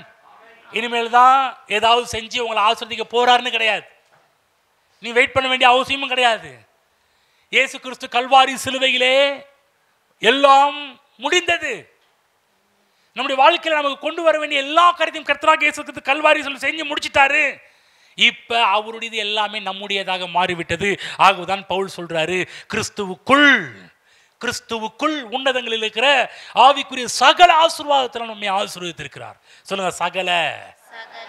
சகலன்னா அக்கா தங்கச்சி கல்யாணம் பண்ணவங்க கிடையாது. வராரு பாரு, சகல வராரு, அதில் அந்த சகல இல்ல, ஆல், எவ்ரிதிங், எல்லா பிளெஸிங், ஆல் பிளெஸிங், எல்லா பிளெஸிங், ஆவிக்குரிய சகல ஆசீர்வாதத்தினாலும் நம்மை ஆசீர்வதித்திருக்கிறார். ஆனா விசுவாசிகளுடைய பெரிய ஒரு குருட்டுத்தனம் என்னன்னா, இன்னும் கர்த்தர் தங்களை ஆசீர்வதிக்கவில்லை என்று நினைத்து கொண்டிருக்கிறார்கள். ஜெபம்லாம் பாருங்க, அனைவருடைய ஜெபம் பார்த்தீங்கன்னா இந்த அறிவில்லாத ஜெபமாக தான் இருக்கும். நீ ஆண்டவரே எப்படியாவது நீ ஆசீர்வதியும் ஆண்டவரே, எப்படியாவது ஆசீர்வதியும் ஆண்டவரே. அவர் சொல்லுவாரேப்பா, எப்படியாவது ஆசீர்வதியும் இல்லைப்பா, கல்வாரி சிலுவையில் இப்படி தான் உன்னை ஆசீர்வதின்னு சொல்லி உனக்காக நான் எல்லாவற்றையும் தியாகம் செய்து இழந்து துறந்து நீ பட வேண்டிய கஷ்டத்தை நான் எடுத்து எல்லாமே உனக்காக, நீ எப்படியாவது இனிமேல் எப்படியாவது உன்னை ஆசீர்வதிக்க வாய்ப்பு இல்லை ராஜா. கல்வாரி சிலுவையில் உனக்காக எல்லாவற்றையும் செய்து முடித்து விட்டேன். ஆகவே ப்ரேயர் பண்ற நீங்க உங்க வாயில தப்பி தவறி இப்படி வந்துடக்கூடாது. எப்படி வந்துடக்கூடாது? எப்படியாவது என்னை ஆசீர்வதியும் கர்த்தாவே, எப்படியாவது உங்க கண்ணை என் மேல காட்டுங்க ஆண்டவரே, எப்படியாவது உங்க கருணை கண்ணை என் மீது வீச செய்யும். அவர் சொல்வாரு, ஏப்பா நான் எப்போது இரக்கமுள்ள தேவன், நீ பாட்டுக்க நான் ஏதோ உனக்கு ஒன்றும் செய்யாத மாதிரி, நான் ஏதோ எல்லாவற்றையும் பிடிச்சி வச்சுக்கிற மாதிரி, நான் ஏதோ ஒன்றும் கொடுக்காத மாதிரி நீ பேச, நீ பண்ணுற ஜெபம்லாம் இது என்னைய வந்து ரொம்ப கன்ஃபியூஸ் மாரியும் கல்லெஞ்சக்காரன் மாரியும் நீ பண்ணுற ப்ரேயர்லாம் என்னை கல்லெஞ்சக்காரன் ஆக்குதேப்பா. நல்லா புரிஞ்சுங்க, ஜெபத்தில் அறிவு வேணும். என்ன அறிவு? கர்த்தராகிய இயேசு கிறிஸ்து எனக்காக எல்லாவற்றையும் செய்து முடித்து விட்டார். இப்போ என்னுடைய ஸ்தானம், என் நிலை என்ன? அறிவு என்ன? அறிவுன்னா கிறிஸ்து இயேசுவுக்குள் ஆவிக்குரிய உன்னதங்களிலே ஆவிக்குரிய சகல ஆசீர்வாதத்தினாலும் என்னை ஆசீர்வதித்திருக்கிறார். ஆமென். அதாவது ஏற்கனவே கொடுத்துட்டாருன்னா, இப்போ நான் அடிக்கடி சொல்கிற மாதிரி அஷிதா இருக்கிறாங்க, இந்த பிடிச்சிக்கம்மா வாட்ச் வாங்கிருச்சா, ப்ளீஸ் பாஸ்டர் எப்படியாவது வாட்சை கொடுங்க பாஸ்டர், எப்படியாவது வாட்சை கொடுங்க பாஸ்டர். நான் என்ன சொல்லுவேன், ஏய் கொடுத்துடல கண்ணை இப்போ கொடுமா, இப்போ கொடுமா, டைம் பார்க்கணும், முடிக்கணும்னா கரெக்ட் டைம் இல்லை. புரிஞ்சுட்ட பக்கத்து புரிஞ்சிச்சா, ஏதாவது புரிஞ்சிச்சா? உங்க கையில கர்த்தர் ஏற்கனவே நம்மளை ஆசீர்வதிச்சிட்டாரு. நம்ம என்ன பண்ணுறோம், ஆண்டவரே எப்படியாவது, ஆண்டவர் ப்ளீஸ் ஆண்டவரே இறங்கும் கர்த்தாவே, எப்படியாவது பண்ணு கர்த்தாவே. சொல்லே என்னடா இன்னும் புரியாமல் இருக்கிறா, இன்னும் அறியாமல் இருக்கிறியே. இன்னும் ஆண்டவர் சொல்ல நம்ம ஆட்கள் பண்ணுற ப்ரேயர்லாம் பார்த்து ஐயோ இன்னும் மக்கள் அறியாமல் இருக்கிறாங்களே. நான் சொல்கிறேன், அறிவு வந்துச்சுன்னா ஜபத்தில் வந்து கெஞ்சிக்கிட்டு கதறிக்கிட்டு ஒப்பாரி வச்சுட்டு இருக்க மாட்டீங்க. திஸ் இஸ் மைன், இது என்னுடையது என்று எடுத்துக்கொள்வீர்கள். சுகம் என்னுடையது, சுகம் என் பிறப்புரிமை. அவர் சொன்னார், பிள்ளையின் அப்பத்தை எடுத்து நாய்க்குட்டிக்கு போடுறது நல்லதல்ல. என்ன சொல்றார், பிள்ளையின் அப்பனா பிள்ளையின் அப்போ யாருக்குரியது, அவருடைய பிள்ளைகளுக்குரியது. இதை எடுத்து நாய்க்குட்டிக்கு போடுறது நல்லதல்ல. அப்போ சொல்லணும், சுகம் அது என்னுடைய பிறப்புரிமை. ஆமென். அதனுடைய சுதந்திரம், அது என்னுடைய சொத்து. அது தேவன் எனக்கு கொடுத்திருக்கிறார். எப்படி? கல்வாரி சிலுவையிலே எனக்காக சம்பாதிச்சு கொடுத்திருக்கிறாரு. ஆமென். விசுவாசிக்கணும். ஆகவேதான் பைபிளில் போடப்பட்டிருக்குது, விசுவாசம் இல்லாமல் தேவனிடத்தில் நம்பிக்கை என்னது, பிரியமாய் இருப்பது கூடாத. விசுவாசம் இல்லாமல் தேவனிடத்தில் பிரியமாய் இருப்பது கூடாத காரியம். ஏனென்றால் தேவனிடத்தில் சேருகிறவன் அவர் தம்மிடத்தில் சேருகிறவர்களுக்கு பலன் அளிக்கிறவர் என்று விசுவாசிக்க வேண்டும். ஆமென். விசுவாசிக்கணும். தம்முடைய மிகுந்த கிருபையினாலும் ஞானத்தினாலும் தம்முடைய அற்புதமான பரலோக தந்தை நமக்காக எல்லாவற்றையும் கர்த்தராகிய கிறிஸ்து இயேசு மூலமாக நமக்கு சம்பாதித்து கொடுத்து விட்டார். இனிமேல் தான் சம்பாதிக்க போறான்னு கிடையாது. இனிமேல் இன்னொரு இயேசு அனுப்பி திரும்பவும் ஃபர்ஸ்ட்ல ஸ்டார்ட் பண்ணி தேவன் செய்கிறவர் கிடையாது. எல்லாவற்றையும் செஞ்சு முடிச்சிட்டார். இப்போ என்ன வேலைன்னா, டேபிளில் பிரியாணி ரெடியாக இருக்குது. எப்படியாவது பிரியாணி தாங்க கருத்துவதே, பிரியாணி தட்டில் போட்டு வச்ச முதல்ல கையை வச்சு எடுத்து கையிலேயே ஸ்பூன்லேயே எடுத்து முதல்ல சாப்பிட்ற வேலையை பாருப்பா, உனக்காக எல்லாம் செஞ்சு முடிச்சாச்சு. சொல்லுங்க, உங்களுக்கு முடித்தாகி விட்டு உங்களுக்கு முடிந்து விட்டது. இனிமேல் என்ன வேலைன்னா, தேவன் நமக்காக சம்பாதித்து கொடுத்ததை எடுத்து அனுபவிப்பது தான் நம்முடைய வேலையாக இருக்குது. அந்த அறிவு, எதை பற்றி பேசிட்டு இருக்கிறோம், அறிவு. இனிமேல் தான் உங்களுக்கு ஒன்று ரெடி பண்ண போறாருன்னு கிடையாது. ஜபத்தை மாற்றுங்க. சொல்லுங்க, பிரேயரை மாற்றுங்க. ஆமென். புரியுதுங்களா? எல்லாம் என்றால் எல்லாம், புரிஞ்சுங்க. இனிமேல் ஒன்றும் இல்லை என்ற அர்த்தம். எல்லாவற்றையுமே, சகலம் என்றால் அதில் எல்லாமே அடங்கி இருக்குது. ஒன்றையும் பேலன்ஸ் வைக்கல, ஒரு குறைவும் இல்லை. அதாவது பைபிள் கர்த்தரை தேடுகிறவர்களுக்கு ஒரு நன்மையும் குறைவு பட் அது அப்பயே எழுதி வச்சுட்டார். கல்வாரில் நடக்க போகிற விஷயத்தை அன்னைக்கு அவர் எழுதி வைத்து விட்டார். இப்போ என்னன்னா, உங்களுடைய வேலை இதை கண்டுபிடிக்கிறது தான் உங்கள் வேலை. உங்களுடைய வேலை என்ன? அப்பா உங்களுக்காக உயிர் எழுதி வச்சுட்டு போயிட்டாரு, சொத்தெல்லாம் வச்சுட்டு போயிட்டாரு. இப்போ உங்கள் வேலை என்ன இருக்கும்? சொத்தா சொப்போ என்னமோப்போ அப்படின்னு போடுவீங்களா? இல்லை. நல்ல ஒரு ஆளாக இருந்தீங்கன்னா, என்னதுங்க கேளுங்க பார்க்க, இன்னைக்கு சொல்லு, நல்ல ஒரு ஆளாக இருந்தாங்கன்னா, அறிவுள்ள ஒரு ஆளாக இருந்தாங்கன்னா, அந்த பத்திரத்தை திரும்ப திரும்ப திரும்ப திரும்ப படிச்சுட்டு இருப்பாங்க. பாரு, சில நேரத்தில் பத்திரத்தை படித்தாலும் சில நம்ம கண்ணில் பட மாட்டேன்னு பார்த்துருக்கீங்களா? இந்த நியூஸ் பேப்பர் படிக்கும்போது பார்த்தீங்கன்னா நடக்கிற ஒரு பெரிய ஒரு இது என்னன்னா, எங்கேயாவது உட்காந்துருக்கப்ப நியூஸ் பேப்பர் ஒன்று தான் இருக்கும், பக்கத்தில் ரெண்டு வச்சுருப்பாங்க. நம்ம வேகத்தில் படி கொடுத்துருவோம். நம்ம என்ன பண்ணுவோம், கொடுத்துட்டு அங்கே பார்த்துக்கிட்டு இருப்போம். ஏற்கனவே முதல்ல உன் கையில் அது இந்த பக்கம் தானே இருந்துச்சு, அதனால் அப்போ பார்க்க போது அப்போ பார்த்துட்டு இருப்போம். வந்து அதே மாதிரி சில இடத்துல வந்து பத்திரத்தை கொஞ்சம் நல்லா கல்ல விளக்கெண்ணெய் ஊற்றி பார்க்கணும். சொல்லுங்கள், பக்கத்தில் பைபிள் பார்க்கும்போது படிக்கும்போது கண்ணில் விளக்கெண்ணெய் ஊற்றி படிங்க. போவாஸ் அடிச்சாரு பாருங்க, தலையில் ஒரு அடி.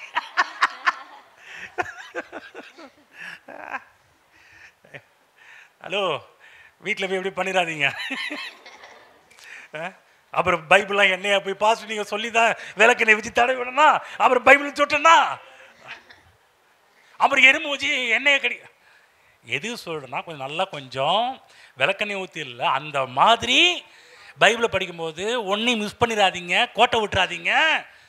என்ன ஆகும்போது அப்படியே கரெக்டாக படிச்சுட்டு வாங்கன்ற. ஆமென். தெளிவாக படிங்க, எல்லாத்தையும் படிங்க. படிக்கும்போது சொல்லணும், இது என்னுடையது, இது என்னுடையது, இது என்னுடையது, இது என்னுடையது. இனிமேல் தான் எனக்கு ரெடி பண்ண போறார்ல, இதை படிச்சு முடிச்சு சொன்னோம். எஸ், கல்வாரி சிலுவையிலே எனக்காக கர்த்தராகிய கிறிஸ்து இயேசு எல்லாவற்றையும் எனக்கு சம்பாதித்து கொடுத்து விட்டார். இனிமேல் தான் கொடுக்க போறார், இனிமேல் தான் அடிக்கப்பட போறார் கிடையாது, அவர் அடிக்கப்பட்டு விட்டார். ஆமென். அதுதான் புதிய ஏற்பாட்டில் நம்ம படிக்கும் போதெல்லாம் அதாவது பவுல் அடிக்க நமக்கு ஒரு வெளிச்சத்தை கொடுக்குறாரு. புதிய ஏற்பாட்டை படிக்கும் போதெல்லாம் உங்களுக்கு ஒரு தெளிவு வேணும். கிறிஸ்துவுக்குள் என்று சில வார்த்தையெல்லாம் இருக்கும் பாருங்க.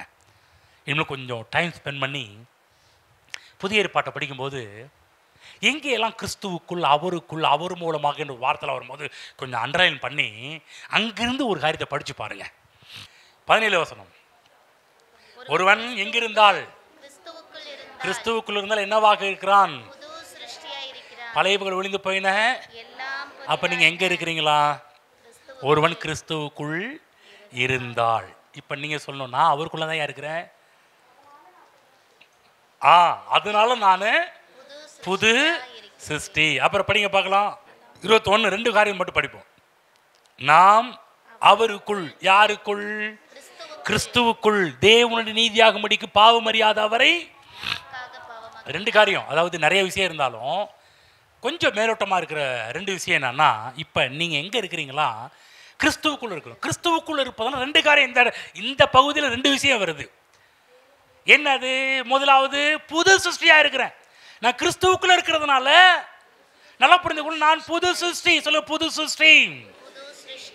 சொல்லுங்க, நான் பழைய ஆள் இல்லை. சொல்லுங்க, நான் புது ஆளியா. சொல்லுங்க, நான் அவன் நினைச்சியாப்பா. சொல்லுங்க, நான் அவன் நினைச்சியா. நான் அவன் இல்லைன்னு சொல்லுங்க. நான் அந்த ஆள் இல்லைப்பா. ஆனால் சொல்லுங்க, நான் அந்த ஆள் இல்லை. நீ நினைக்கிறாள் நான் இல்லை. சொல்லுங்க, நான் கிறிஸ்துவுக்குள் இருக்கிறேன். நான் புது சிருஷ்டி.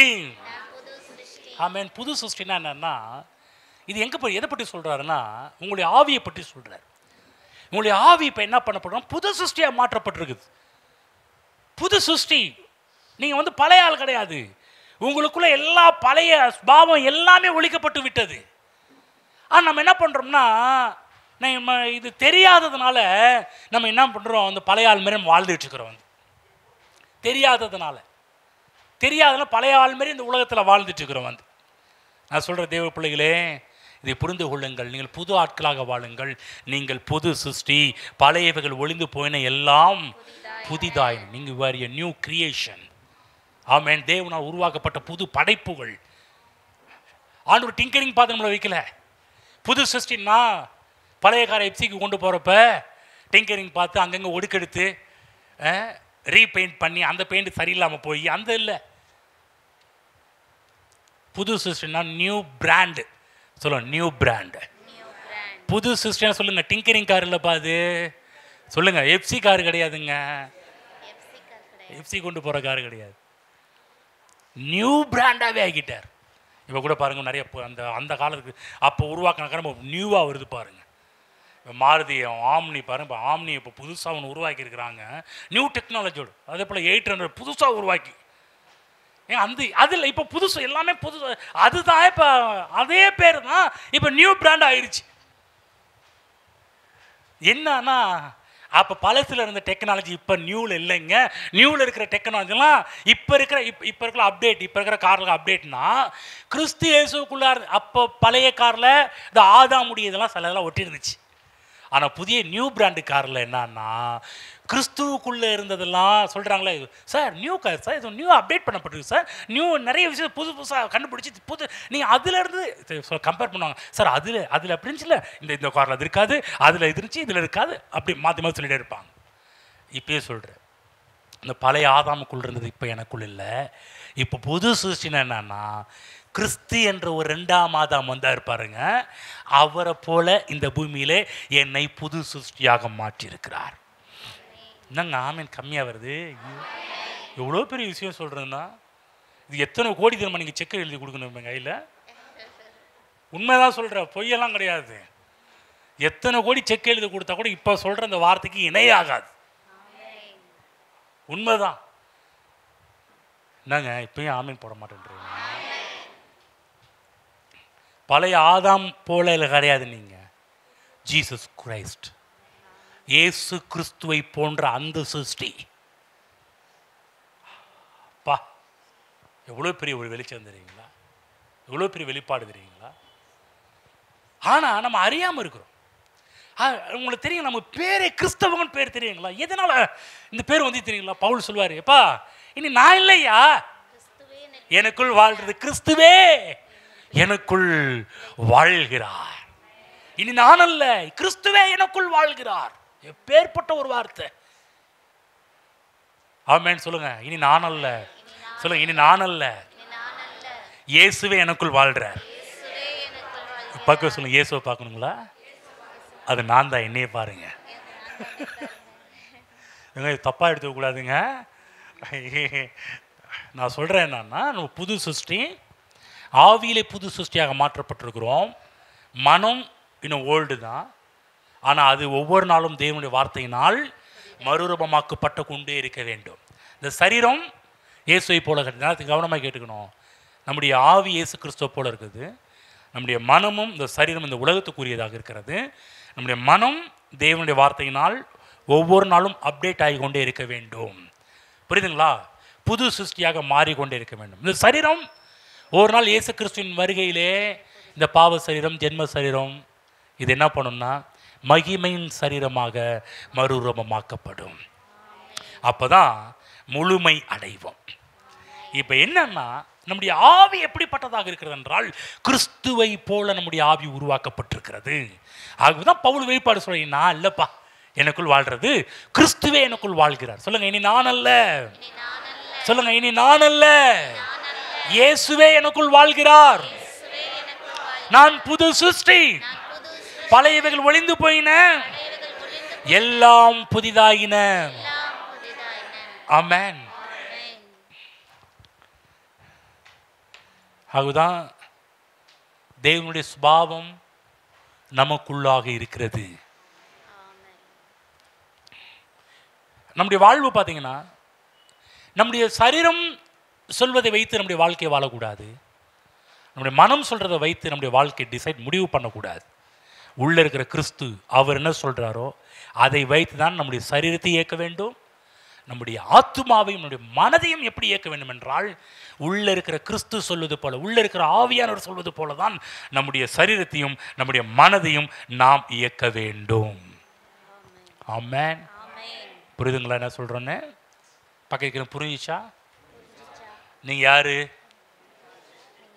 புது, எப்படிப்பட்ட புது சிருஷ்டி? கிறிஸ்துவை போல, இயேசுவை போல. ஆமென். அதே போலதான் இந்த சுகத்தை பற்றி பேசினேன். ஒரு சில காரியத்தை இந்த சுகத்தை பற்றி இருக்கும் கொஞ்சம் சொன்னோம். இதை பற்றிய அறிவு நமக்கு வரணும். எப்படி புது சிருஷ்டியாக இருக்குன்ற அறிவு நமக்கு வந்ததோ அதே போல் சுகம் என்னுடையது. படிப்போம். ஏசாயா 53ஆம் அதிகாரம் போங்க. நிறைய காரியத்தை முன்னாடியே சொல்லிட்டேன், சொல்ல விட்ட சில விஷயத்தை இப்போ சொல்கிறேன். ஏசாயா 53ஆம் அதிகாரம் எடுத்துக்கோங்க. 53 படிப்போம். 53 4ஆம் வசனம் 5ஆம் வசனம் சேர்ந்து படிப்போம். மெய்யாகவே அவர் நம்முடைய பாடுகளை ஏற்றுக்கொண்டு நம்முடைய துக்கங்களை சுமந்தார், நாமோ அவர் தேவனால் அடிபட்டு வாதிக்கப்பட்டு சிறுமைப்பட்டவர் என்று எண்ணினோம். நம்முடைய மீறுதல் நிமித்தம் காயப்பட்டு நம்முடைய அக்கிரமங்கள் நிமித்தம் அவர் நொறுக்கப்பட்டார். நமக்கு சமாதானத்தை உண்டு பண்ணும் ஆக்கினை அவர் மேல் வந்தது, அவருடைய தழும்புகளால் குணமாகிறோம். ஆமென். அவருடைய தழும்புகளால் குணமாகிறோம். அவருடைய தழும்புகளால் குணமாகிறோம். பாருங்க, ஃபியூச்சரில் நடக்கிற ஒரு காரியத்தை, இயேசு கிறிஸ்துவின் மரணம், இயேசு கிறிஸ்துடைய அடக்கம், உயிர்த்தலில் மறைக்கப்பட்டிருக்க சத்தியத்தை இயேசு கிறிஸ்து பிறக்கிறதுக்கு முன்னாடி 700 ஆண்டுகளுக்கு முன்பாகவே ஏசாயா தீர்க்கதரிசி எழுதி வச்சிருக்கிறாரு. அன்றைக்கு எழுதி வச்சிருக்கிறாரு, அவருடைய தழும்புகளால் நாம் குணமாகிறோம். ஆனோம். ஆமென். புரியுதுங்களா? சொல்லுங்க, இயேசுவின் தழும்புகளால் நான் குணமானேன். ஆமென். புரியுதுங்களா?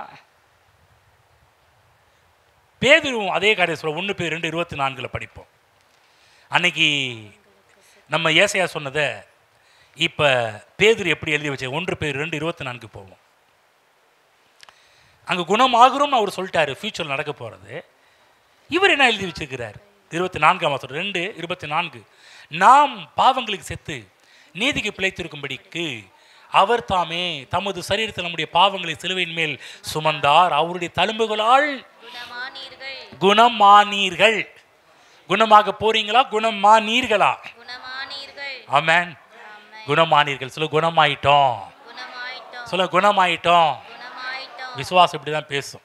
குணமாக போறாருன்னு கிடையாது, குணமாக்க போறாருன்னு கிடையாது. தேவனை குணமாக்கி விட்டார். இனிமே உங்களை கர்த்தர் குணமாக்க போறது கிடையாது. பார்க்க சொல்லுங்க, இனிமேலாம் உங்களுக்கு குணமாக்க போறது கிடையாதுங்க.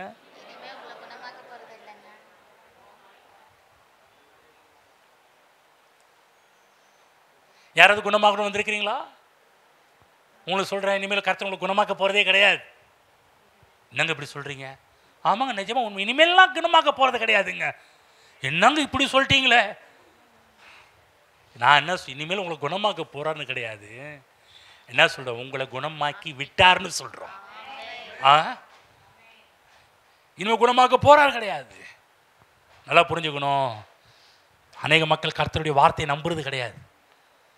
கல்வாரி சிலுவையில் அன்றே நீங்கள் குணமானீர்கள். ஒரு பாட்டு பாடுவோம் இல்லையா? அன்றே நான் சுகமானேனே என்று சொல்லுவோம். அன்றே அன்றே நம்ம சுகமாயிட்டோம். என்னைக்கு இயேசு கிறிஸ்து கல்வாரி சிலுவையில் தொங்கினார் பாருங்க, அன்னைக்கே அந்த காயங்களால் அவருடைய தழும்புகளால் அன்றைக்கு நான் குணமாயிட்டேன். ஆமென். சொல்ல பார்க்க சொல்லுங்க, நீங்க உங்களுக்கு இனிமேல் தான் வியாதி சுகமாக போகுதுன்னு கிடையாதுங்க. நீங்க ஆல்ரெடி சுகமானவங்க. ஆமென். ஆகவேதான் வியாதிப்பட்டிருக்கிறேன்னு நகரவாசிகள் சொல்வது இல்லை. ஏனென்றால் கர்த்தராகிய இயேசு கிறிஸ்து எனக்காக எல்லா வியாதியும் அவர் எடுத்துக்கொண்டு விட்டார். கல்வாரி சிலுவையில முடிச்சிட்டார் வந்து. ஆமென். நிறைவேற்றி முடித்து விட்டார். ஆகவே யாராவது இனிமேல் வந்து பாஸ்டர் வியாதி போகிறதுக்கு ஜெபம் பண்ணுங்க. எங்க வியாதி போனதுக்காக எப்படி ஜெபம்? வியாதி அவர் வியாதி ஆக்கி விட்டார், அதுக்காக ஸ்தோத்திரம் பண்ணி ஜெபம் பண்ணலாம். அவ்வளோதான். ஸ்தோத்திரம் பண்ணி ஸ்தோத்திர ஜெபம் பண்ணலாம். வியாதி சுகமாக கர்த்தர் உங்களை வியாதி சுகமாகிட்டார் என்று வெளிச்சம் வந்தாலும் நீங்கள் ப்ரேயர் பண்ண வேண்டிய அவசியமே கிடையாது. நீங்கள் என்ன சொல்லுவீங்க? ஐயா, ஐ எம் ஹீல்ட். இயேசுவின் தழும்புகளால் நான் சுகமானேன். நான் சுகமானேன். பாருங்க, இதுக்கெல்லாம் பெரிய விசுவாசம் தேவை.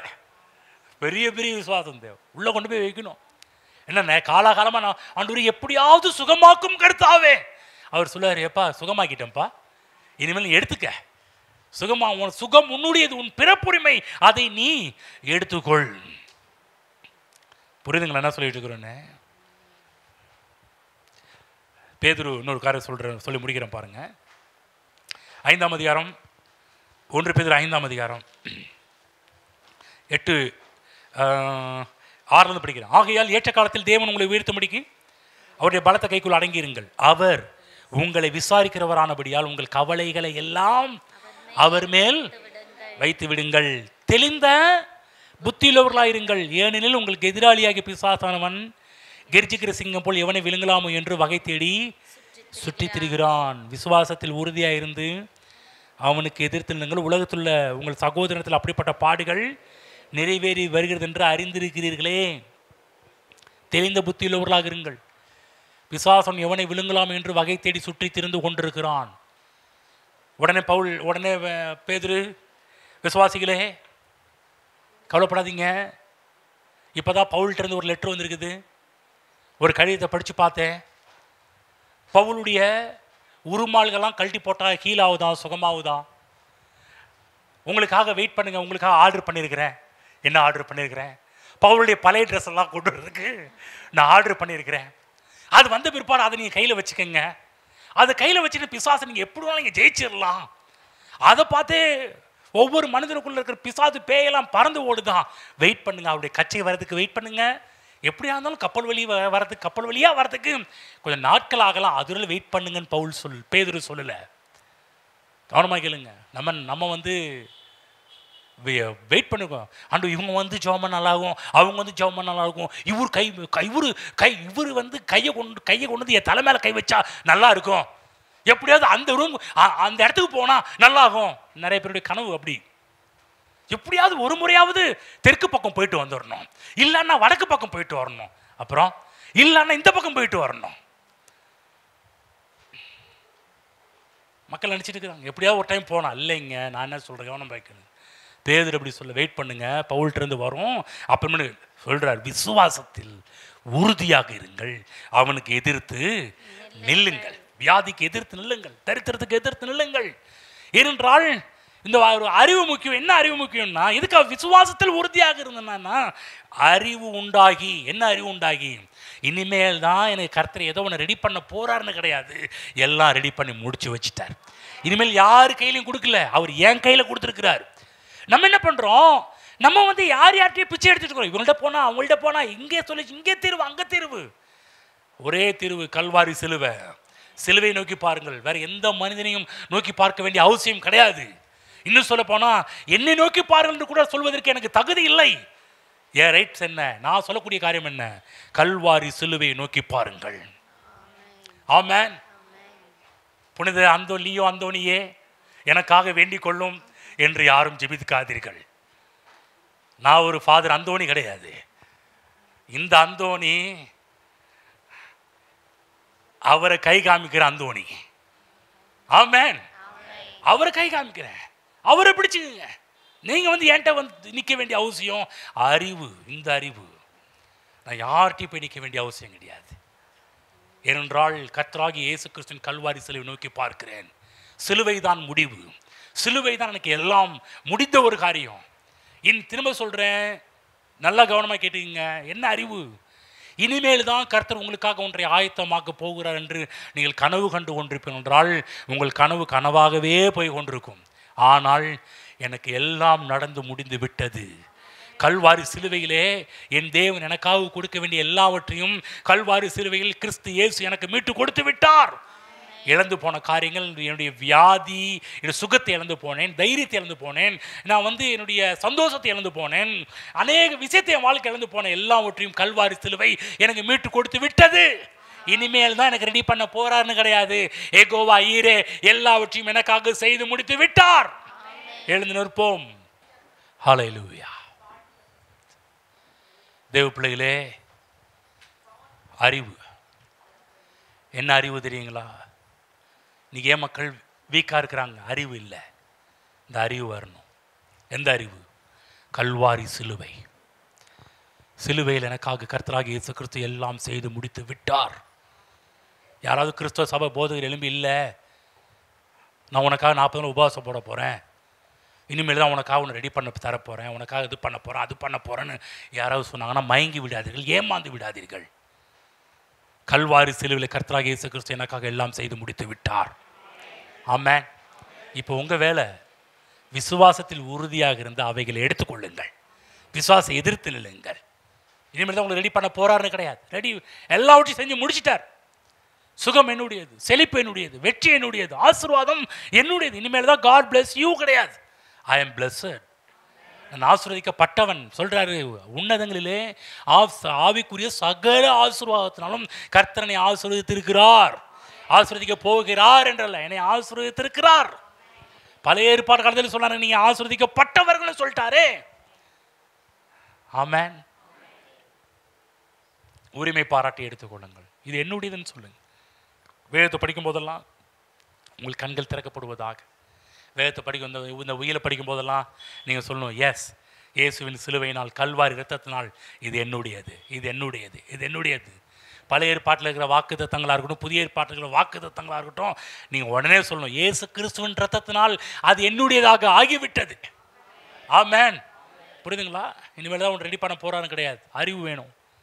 இது அறியவில்லை என்றால் இன்னும் பல கிறிஸ்தவங்க போல தான் கெஞ்சிக்கிட்டு கத்திக்கிட்டு அங்கங்கே அலைஞ்சிக்கிட்டு இந்த ஊர் போய் அந்த ஊர் போய் அங்கே போயிருந்து இங்கே போய் இருந்துக்கிட்டு நேரத்தை வீணாக்கிட்டு, நாட்களை வீணாக்கிட்டு, பணத்தை வீணாக்கிட்டு இருப்போம். அறிவு வந்தால் உட்கார்ந்த இடத்துலையே தேவனுடைய ஆசீர்வாதங்களை நீங்கள் அனுபவிக்கலாம். ஹல்லேலூயா. கர்த்தர் கொடுத்த வார்த்தைகளை நன்றி செலுத்துவோம். ஓ நன்றி ஆண்டவரே.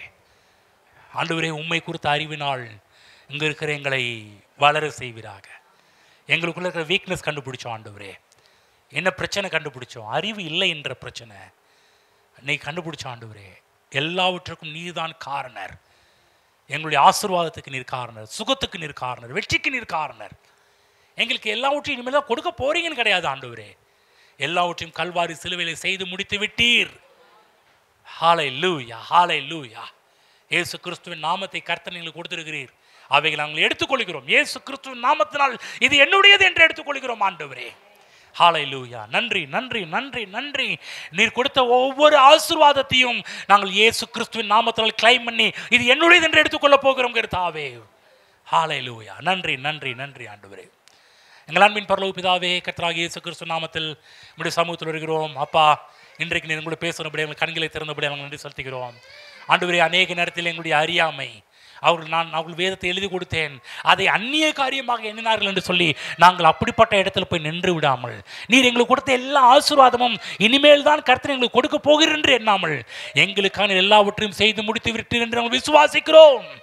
அவைகளை இயேசுவின் நாமத்தில் எங்களுடையதாக்கிக் கொள்கிறோம் ஆண்டவரே. ஆசீர்வாதம் எங்களுடைய, சுகம் எங்களுடைய, வெற்றி எங்களுடையது என்று நாங்கள் எடுத்துக்கொள்கிறோம் கர்த்தாவே.